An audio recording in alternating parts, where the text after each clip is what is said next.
समन्त चक्रवालेषु अत्रा गच्छन्तु देवता सद्धम्मं मुनिराजस्य शृण्वन्तु सग्मुखदं धम्मश्रवण कालो अयं बदन्ता धम्मश्रवण कालो अयं बदन्ता धम्मश्रवण कालो अयं बदन्ता नमो तस्से भगवतो अरहतो सम्मा सम्बुद्धस्से नमो तस्से भगवतो अरहतो सम्मा सम्बुद्धस्से नमो तस्से भगवतो अरहतो सम्मा सम्बुद्धस्से कथं सुतरति योगं कथं सुतरति अन्नवं कथं सुदुःखं अच्चेति कथं सुपरिशुध्यति सद्धाय तरति योगं अप्रमादेन अन्नवं विरेण दुःखं अच्चेति पඤ්ඤාය परिशुध्यति श्रद्धा बुद्धि संपन्न धर्म ශ්‍රවණාභිලාෂී පින්වතුනි අද උතුම් වෙසක් පුන් පොහොය දවසේ මේ පින්වතුන් විසින් මෙම සේනාසනයට පැමිණිලා ගහට්ට දස සීලය සමාදන් වෙලා මේ අවස්ථාවේදී විශේෂ ඉල්ලීමක් පරිදි බොහෝ දෙනාගේ ඉල්ලීම් පරිදි සිද්ධ වෙන මෙම ධර්ම දේශනාව වර්තමානයේ පවතින යම් යම් ගැටලුකාරී ස්වභාවයන් සාකච්ඡා කරමින් මේවා ධර්මයට විනයට අනුකූල වන්නේ කෙසේද යන මාතෘකාවත් හිතතිව ඒට ප්‍රවේශයක් වශයෙන් මෙම අරමුණු කරන්න දීච්ච ගාථා රත්නය සංයුක්ත නිකායේ සුඝාත වර්ගයේ සඳහන් වෙන ආලවක සූත්‍රය ඒ වගේම කුද්දක නිකායේ සුත්ත නිපාතයටද මේක සඳහන් වෙනවා. එතකොට අද දවසේ මේ අරමුණු කරපු ගාථාවේ අර්ථය මුලින්ම සඳහන් කරනවා නම් මේක සඳහන් වෙන්නේ මුලින්ම ආලවක සූත්‍රයේදී. මේ පින්වතුන් දන්නවා ආලවක සූත්‍රය කියලා කියන්නේ ආලවක කියන ධරුණු ඒ වගේම යම් කිසි විදිහේ නරයෙක් වගේ හිටපු අසුර නායකයෙක් නැත්නම් යක්ෂයෙක් ආලවක යක්ෂයා කියලා සඳහන් වෙන්නේ. මේ ආලවක යක්ෂයාගේ විමානයට බුදුරජාණන් වහන්සේ මේ ගෙදරට ගිහිල්ලා මේ යක්ෂයාට ධර්ම අවබෝධය පිණිස ගිහිල්ලා යක්ෂයාගේ සිත පහදවා ගන්නට මේ යක්ෂයා ධර්මයේ පිහිටවන්නට බුදුරජාණන් වහන්සේ සමර්ථ වෙනවා. ඒ වෙලාවේදී මේ යක්ෂයා තමන්ගේ පරම්පරාවෙන් ආපු යම්කිසි ප්‍රශ්න වගේක් බුදුරජාණන් වහන්සේගෙන් අහන්නට අවස්ථාව ඉල්ලනවා. බුදුරජාණන් වහන්සේ අවස්ථාව දුන්නාට පස්සේ මේ යක්ෂයා පුරාණ සඳහන් වෙනවා ගල් පෙට්ටියක තිබුණු ප්‍රශ්න ටික එළියට ගන්නවා. මේවා රන් පත්තිරු වල කොටලා තිබ්බේවා කියලා සඳහන් වෙනවා. එතකොට මේක අරගෙන අහන ප්‍රශ්න වලින් එකක් තමයි තුන්වෙනියට සඳහන් වෙන ප්‍රශ්නය. මේ ප්‍රශ්නය තමයි කතංසු තරති යෝගං ස්වාමීනි මේ චතුර්විධ වූ ඕඝය කවුරුන් විසින් තරණය කරන්නේද? කෙසේ තරණය කරන්නේද? කතංසු තරති අන්නවං සංසාර සාගරය නැත්නම් මේ සාගරය කෙසේනම් තරණය කරන්නේද? ඒ වගේම කතංසු දුක්ඛං අච්චේති දුක කෙසේනම් ඉක්මවන්නේද? කතංසු පරිසුද්ධති ඒ කියන්නේ කෙසේනම් මේ පුද්ගලික පාරිශුද්ධත්වයට පත්වන්නේද කියන කාරණාව තමයි මේ අහන්නේ. පෙරත් මේගොල්ලන්ගේ මේ ආලෝක යක්ෂයාගේ පෙර මුතුන් මිත්තන් මේ ප්‍රශ්නේ ඒ කාලේ හිටපු විවිධ පඬිවරුන්ගෙන් බ්‍රාහ්මණයන්ගෙන් වේද ග්‍රන්ථ හැදෑරු වේදාන්ත කරපු බ්‍රාහ්මණයන්ගෙන් අහා තිබුණාට ඔවුන්ගෙන් නිසි පිළිතුරු ලැබුණේ නැහැ කියලා සඳහන් වෙනවා. ඉතින් මේ ආලෝක යක්ෂයා මේ අහන්නේ ඔබ මා සරණ ගිය තථාගත බුදුරජාණන් වහන්සේ මේ ලෝකයේ මේ දසදහසක් සක්වලක් පිළිබඳව මුළු ලෝක ධාතුවක් පිළිබඳව අත්‍යඹුලසේ දන්නා වූ තථාගත බුදුරජාණන් වහන්සේගෙනුයි මේ අහන්නේ. සම්මා සම්බුද්ධත්වයට පත්වුණු බුදුරජාණන් වහන්සේගෙන් මේ ප්‍රශ්නය ඇසුවා. වහන්සේ මේ සතර පද ප්‍රශ්නයට සතර පදයකින්ම පිළිතුරු දුන්න වගේ ත්‍රිපිටකයේ තුල සූත්‍ර පිටකයේ පැහැදිලිව පේනවා. බුදුරජාණන් වහන්සේ උත්තර දෙනවා සද්ධාය තරති යෝගං ශ්‍රද්ධාව නැමැති දෙයින් තමයි මේ ඕඝය තරණය කරන්නට පුළුවන්. ඒ කියන්නේ මේ රළ පහර සිඳගෙන යන්නට පුළුවන් ශ්‍රද්ධාව නිසා. අප්‍රමාදේන අන්නවං ඒ වගේම අප්‍රමාදී බව නිසා මේ මුහුද එහෙම නැත්නම් ඔබ මේ ඇසුවා වූ සංසාර නැමැති සාගරය තරණය කරන්නට පුළුවන්. විරියේන දුක්ඛං අච්චේති වීරිය නිසා දුකෙන් මිදෙන්නට පුළුවන්, දුකෙන් ගැලවෙන්නට පුළුවන්, ඉක්මවා යන්නට පුළුවන් දුක. පඤ්ඤාය පරිසුද්ධති ප්‍රඥාවෙන්ම තමයි පාරිශුද්ධත්වයට පත් වෙන්නට පුළුවන් කියලා බුදුරජාණන් වහන්සේ මේ වෙලාවේදී පිළිතුරු දෙනවා ආලෝකයක්ෂයාට. ඉතින් ආලෝකයක්ෂයා මේ දේශනාව පිළිගන්නවා. පිළිගන්න ස්වභාවය අපි අන්තිමට කියමු. මුලින්ම දැන් අපි දැන් මේක දීර්ඝව කියනවා නම් යම්කිසි දීර්ඝ හැඳින්වීමකින් මේ ගාථාව කියනවා නම් සද්ධාය තරති යෝගං. මෙතන මේ කියන්නේ ශ්‍රද්ධා ඉන්ද්‍රිය පිළිබඳව. ශ්‍රද්ධා ඉන්ද්‍රියෙන් තරණය කරනවා මොනවාද ඕග මේ ඕග වර්ග 4ක් අපිට දේශනාව තුළ සඳහන් වෙනවා. මොනවාද මේ චතුර්විධ වූ ඕගය? එතකොට මේ ශ්‍රද්ධාවෙන් ඕගයක් තරණය කරනවා කොහොම චතුර්විධ ඕගයක් ගැන ධර්මයේ කියවෙනවා. චතුර්විධ ඕගය තමයි කාම භව දිට්ඨි අවිජ්ජා. එතකොට මෙන්න මේ ඕග 4 පිළිබඳව බොහොම ලස්සනට මේ සූත්‍රයේ මෙන්න මේ ගාථාවෙන් අපිට පෙන්නනවා. එතකොට සද්ධාය තරති යෝගං ශ්‍රද්ධාව නිසා මේක වෙන්නේ කොහොමද කියන එක අට කතාව තුළ දක්වනවා. ශ්‍රද්ධාව නිසා මේ පුද්ගලයා ශ්‍රද්ධා ඉන්ද්‍රිය ඇති කර ගැනීමෙන් බුද්ධ ආදී අටතැන් පිළිබඳව සැකය දුරු කර ගන්නට ඒක උපකාරයක් වෙනවා. බුද්ධ ආදී අටතැන් කෙරෙහි සිත පිහිටවන්නට ශ්‍රද්ධාව උපකාරයක් වෙනවා මෙහෙවින්ම. එතකොට මේ ශ්‍රද්ධා ඉන්ද්‍රිය පවත්වන කෙනා මෙතනදී කියනවා දිට්ඨි නැමැති යෝගයේ මුලින්ම සිතදා ගන්නවා. දිට්ඨිය දුරු කරා කියන්නේ සෝවාන් මාර්ගය සහ ඵලය පිළිබඳව සද්ධාය තරති යෝගං කියලා කිව්වා. එතකොට මේ යෝගයේ පළවෙනි යෝගය තමයි දිට්ඨි නැමැති යෝගය මෙතනදී දුරු කරනවා ශ්‍රද්ධාවෙන්. ඊළඟට අප්‍රමාදේන අන්නවං. අප්‍රමාදී භාවය නිසා මේ පුද්ගලයා සිඳිනවා. අන්නව කියලා කියන්නේ සාගරයට. එතකොට සාගරේ මොන සාගරේද? සංසාර නැමැති සාගරේ තරණය කරන්නේ අප්‍රමාදී භව නිසා. කොහොමද අප්‍රමාදී වෙන්නේ? මේ ශ්‍රද්ධා ඉන්ද්‍රිය මුල් කොටගෙන දිට්ඨි සම්පන්න වූ එහෙමත් නැත්නම් සෝවාන් මාර්ගය සහ ඵලය සාක්ෂාත් කරගත්තා වූ මේ පුද්ගලයා අපි දන්නවා ආත්ම 7ක් පමණයි උපරිම වශයෙන් එයාට ධර්මතාවයක් වශයෙන් සෝවාන් වුණා වූ කෙනාට ආත්ම 7ක් ඇතුළත එයා අනිවාර්යයෙන්ම සෝවාන් භාවයට පත් වෙනවා. ඒක ධර්මතාවයක්, න්‍යායක්. එතකොට ඒ න්‍යායට අනුව එයා වීරිය වඩනවා, එයා අප්‍රමාදී වෙනවා. මොකද්ද මේ භවය කියන එකට මෙයාගේ නැවත කැමැත්තක් ඇති කරගන්නේ නැතිව මෙයා කරන්නේ මොකද්ද? අප්‍රමාදී භාවය ඇති කරගන්නවා. අප්‍රමාදී භාවය ඇති කරගත්තා වූ පුද්ගලයා භව තෘෂ්ණාව නැත්නම් භව නැමැති ඕඝය දුරු කරගන්නවා. අන්න එතනදී මෙතනදී මේ භවය ගැන කතා කරන තැන අට කතාවේ පෙන්වන අර්ථ කතාචාර්ය වහන්සේ සක්‍රදාගාමී මාර්ගය සහ ඵලය පිළිබඳවයි පෙන්වන්නේ කියලා. ඊළඟට මේ සක්‍රදාගාමී මාර්ගය සහ ඵලය සාක්ෂාත් කරගත්තා වූ පුද්ගලයාට එක ආත්මයයි නැවත ඉපදෙනවා නම් තියෙන නැතිනම් ඒ ආත්මය තුළදීම රිහත්ත්වයටපත් වෙනවා. එහෙනම් මේ පුද්ගලයා තවත් එක ආත්මයක්වත් ඉවසන්නට අකමැත්ත නිසා මේ භවය ඒ තරම්ම දුෂ්කරයි, දුර්වලයි, දුක්සහගතයි කියන එක දන්න නිසා වීරිය නැමැති ඉන්ද්‍රිය ධර්මය ඇති කර ගන්නවා. විරිය නිසා කාමය නැමැති ඕඝය දුරු කර ගන්නවා.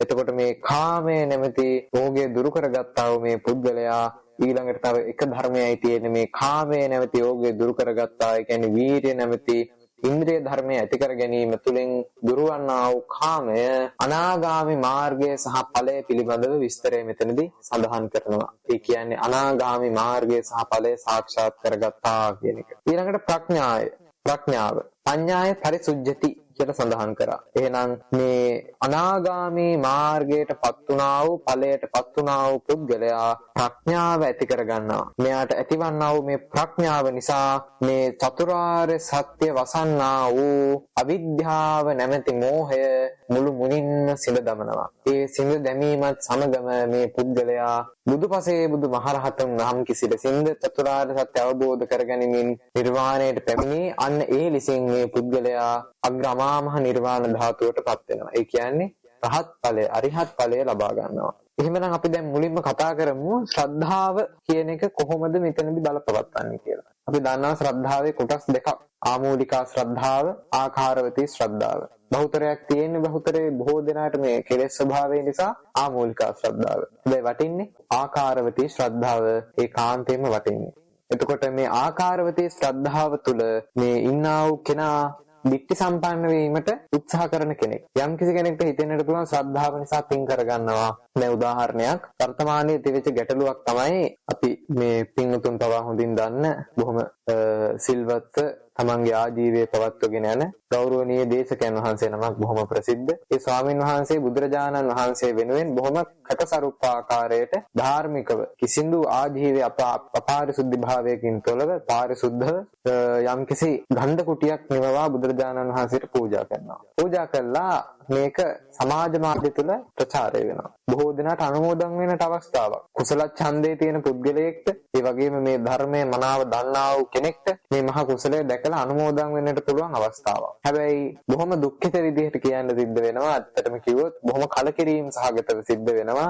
කලකිරෙන්නට හේතුව තමයි ඉතින් තාදී ගුණය බොහොම බලහත්වත් තුර නැති බව. නමුත් ඉතින් ඒක දකින්නා වූ කෙනෙක්ට යම්කිසි දුකක් ඇති වෙනවා දෙවියනේ. මේ තමන්ගේ ශාස්ත්‍රවරයන් වහන්සේට පූජා කරපු කුටියකට නේද මේ මිනිස්සු මේ ගරහන්නේ කියලා. මොකද හේතුව අන්‍යාගමිකයන් විසින් මේ බුදුරජාණන් වහන්සේට යමක් මෙහෙම පූජා කරාට දොස් නැගුවට ඒක ඉතින් විශේෂත්වයක් නෑ. මොකද ඒ කාලේ ඉඳන්ම අන්‍ය තීර්ථකයන් විසින් බුදුරජාණන් වහන්සේට දොස් නැගුවා, විවිධ චෝදනාවන් සිද්ධ කරා. ඒක ඉතින් ඒ කාලේ ඉඳන්ම සාමාන්‍ය වශයෙන් සිද්ධ වෙච්ච දෙයක්. හැබැයි මේකේ බලනකොට බහුතරයක් බයින්නේ මේ හැඳුනුම්පතට පමණක් බෞද්ධයෝ වෙච්ච පිරිසක්. බයිනට හේතුව මොකද්ද? තියෙන අශෘතවත් භාවය, අඥාන භාවය. ඇයි? සමහර කමෙන්ට්ස් වල තියෙනවා බුදුරජාණන් වහන්සේ පිරිනිවන් පාර දැන් ගොඩක් කල්. සමහර ඒ වගේ තියෙනවා ඇඳට කොට්ට දෙකක් දැම්මේ ඇයි දන්නේ නැහැ. ඉතින් එතකොට කොට්ට දෙකක් පාවිච්චි කරන්නට බුදුරජාණන් වහන්සේට අවසර ගන්න ඕන කාගෙන් හරි. බුදුරජාණන් වහන්සේ කොට්ට දෙකක් තියාගෙන අකපයි මේ ධර්මරාජයන් වහන්සේට මේ ශාසනයේ භාරකාරීත්වයේ දරූ පුද්ගලයාට මේ සියලු දෙනාගේම ඇස් පෑදූ පුද්ගලයාට එතකොට කොට්ට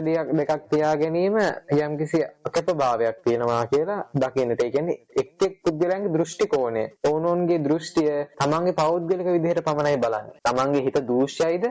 ඒ දූෂ්‍ය චේතනාවෙන් අනිත් දේත් බලන්න පුරුදු වෙලා තියෙනවා. නමුත් මේක ධර්මයෙන් ඉපේ බලන්න කුසලයේ කියන්නේ ධර්මයෙන් බැලිය යුතු දෙයක්. තමන්ගේ පෞද්ගලික දෘෂ්ටියෙන් බැලිය යුතු කාරණාවක් නෙමෙයි කුසලයේ කියන්නේ. ධර්මයේ පෙන්වනවා යම්කිසි සම්මාදිට්ඨියක්. අන්න ඒ සම්මාදිට්ඨියෙන් බලන්නට අවශ්‍යයි. ඉතින් මේ පුද්ගලයා ඉතින් මේක දැන් එහෙම කිව්වට පස්සේ සමහරු කියනවා බුදුරජාණන් වහන්සේ රම්‍ය, සුරම්‍ය, සුභ කියන මාලිගා තුනක් අපි අහලා තියෙනවා, අපි දැකලා තියෙනවා, අපි ධර්මයේ කියවලා තියෙනවා. විවිධ පූජාවලිය වගේ සාහිත්‍ය ග්‍රන්ථ වලින් අපි දැකලා තියෙනවා. ඉතින් රම්‍ය, සුරම්‍ය, සුභ මාලිගාවන් පිළිබඳව තියෙන මහා මේ රමණීය මනෝරම්‍ය චිත්‍රූප අපතුලක් නැවෙන මේ නිදානේ කියනකොට ඉතින් කියනවා මෙහෙම ඒවා අත්හැරලා ආපු බුදුහාමුදුරුවන්ට මෙන්න මේ ලක්සූරියස් විදිහට ටයිල් අල්ලලා කිං සයිස් බෙඩ් එකක් දාලා බාත් ටබ් දාලා මෙන්න මෙහෙම ඒවා කරනවාද බුදුහාමුදුරුවෝ මේවා අත්හැරලා නේද මේවා බිස්නස් කියලා බයින්නට කොටසක් පටන් ගත්තා. ඉතින් ඒකට යම්කිසි පිළිතුරක් දෙනවා නම් අපිට මම මෙහෙම පිළිතුරක් ඒකට දෙනවා. කොහොම පිළිතුරක්ද? බුදුරජාණන් වහන්සේ ඇත්තටම මෙතනදී මතක් කරන්න ඕනේ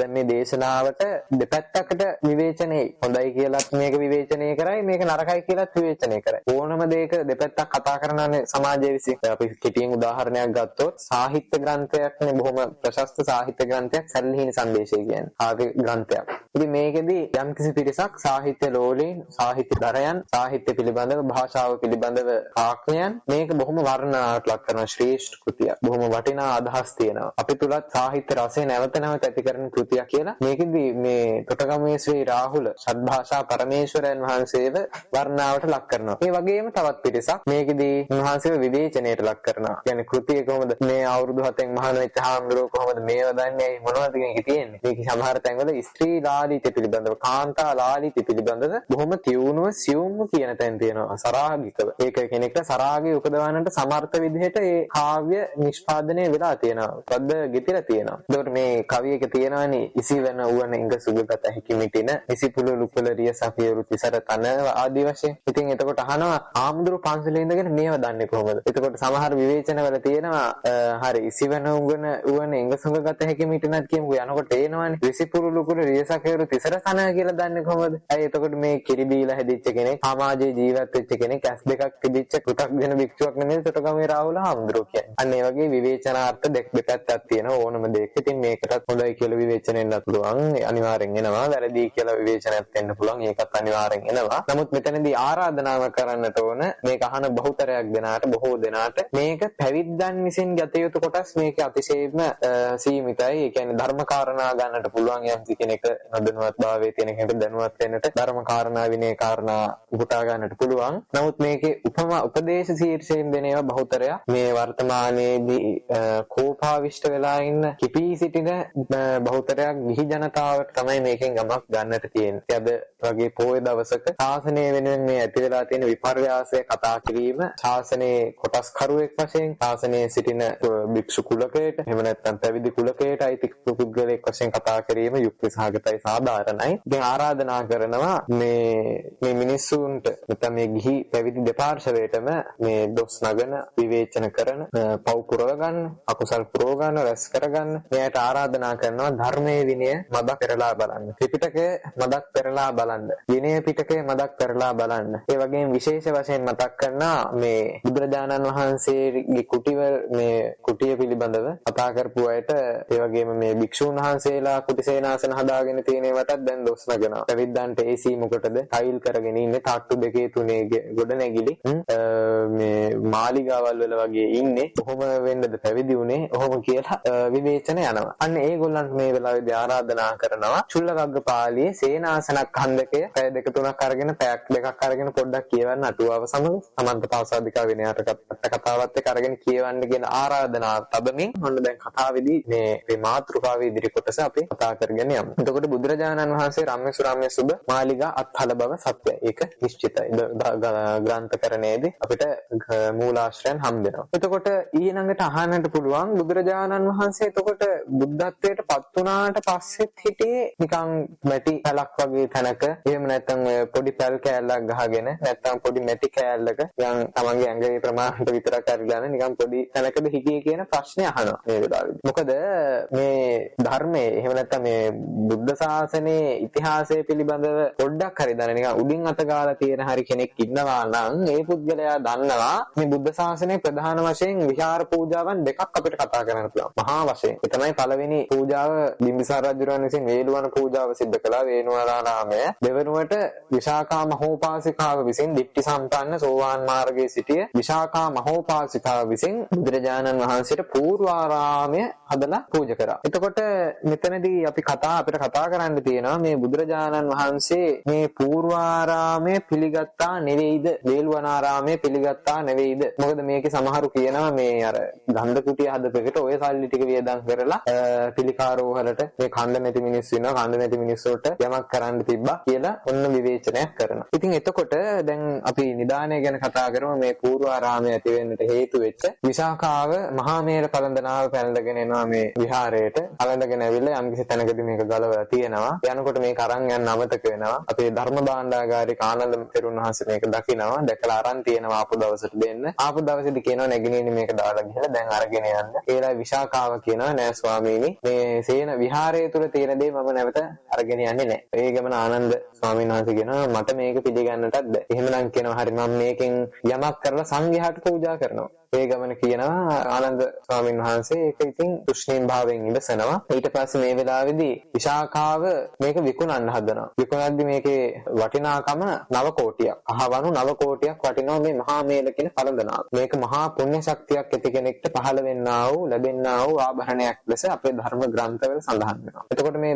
මහා මේල පළඳනාව කෝටි 9ක් වටිනවා කහවණු වලින්. රුපියල් නෙමේ කහවණු කෝටි 9ක්. 9 කෝටියක් වටින මේ මහා මේල පළඳනාව සල්ලි දීලා ගන්නට පුළුවන් ධනවතෙක් හිටියේ නැහැ. ඒ වෙලාවේ විශාඛාව මොකද කරන්නේ? තමා සන්තකේ තිබිච්ච මුදල් වලින් මේ මහා මේල පළඳනාව තමන්ම මුදලට ගන්නවා. ඒ කියන්නේ කෝටි 9ක් අහවණු කෝටි 9ක් සංඝයා වෙනුවෙන් පැත්තකින් තියලා මේක මම දැන් මේ ගන්නවා කියලා මේ මහා මේල පළඳනාව තමා සන්තකේට අරගෙන තමන්ගේ ධනෙන් කෝටි 9ක් වෙන් කරනවා. මේක නිකන් විහාරයෙන් මම නැවත ගත්තේ මුදල් දීලා වගේ එහෙම. ඊට පස්සේ මේ කෝටි 9ක් දැන් වෙන් වුණානේ. මෙයා මේකෙන් හදනවා පූර්වාරාමය. දෙමහල් ගොඩනැගිල්ලක් ලෙස අපිට සඳහන් වෙනවා. විනය පිටකයේත් මේ පිළිබඳව මූලාශ්‍රයන් තියෙනවා, සූත්‍ර පිටකයේත් තියෙනවා. මේ පූර්වාරාමය හැදුනේ කොහොමද කියන එක පිළිබඳව අපි කතා කරනවා නම් පූර්වාරාමය හැදෙද්දී දෙමහල් ලෙස හැදුනා. ඒ වගේම මේකේ වටිනාකම ගැන කියවෙන අවස්ථාවක් මේක දීර්ඝ මේ දේශනාව මේක පමණක් නෙවෙයි තවත් මාතෘකා තියෙනවා කතා කරන්න. ඒ නිසා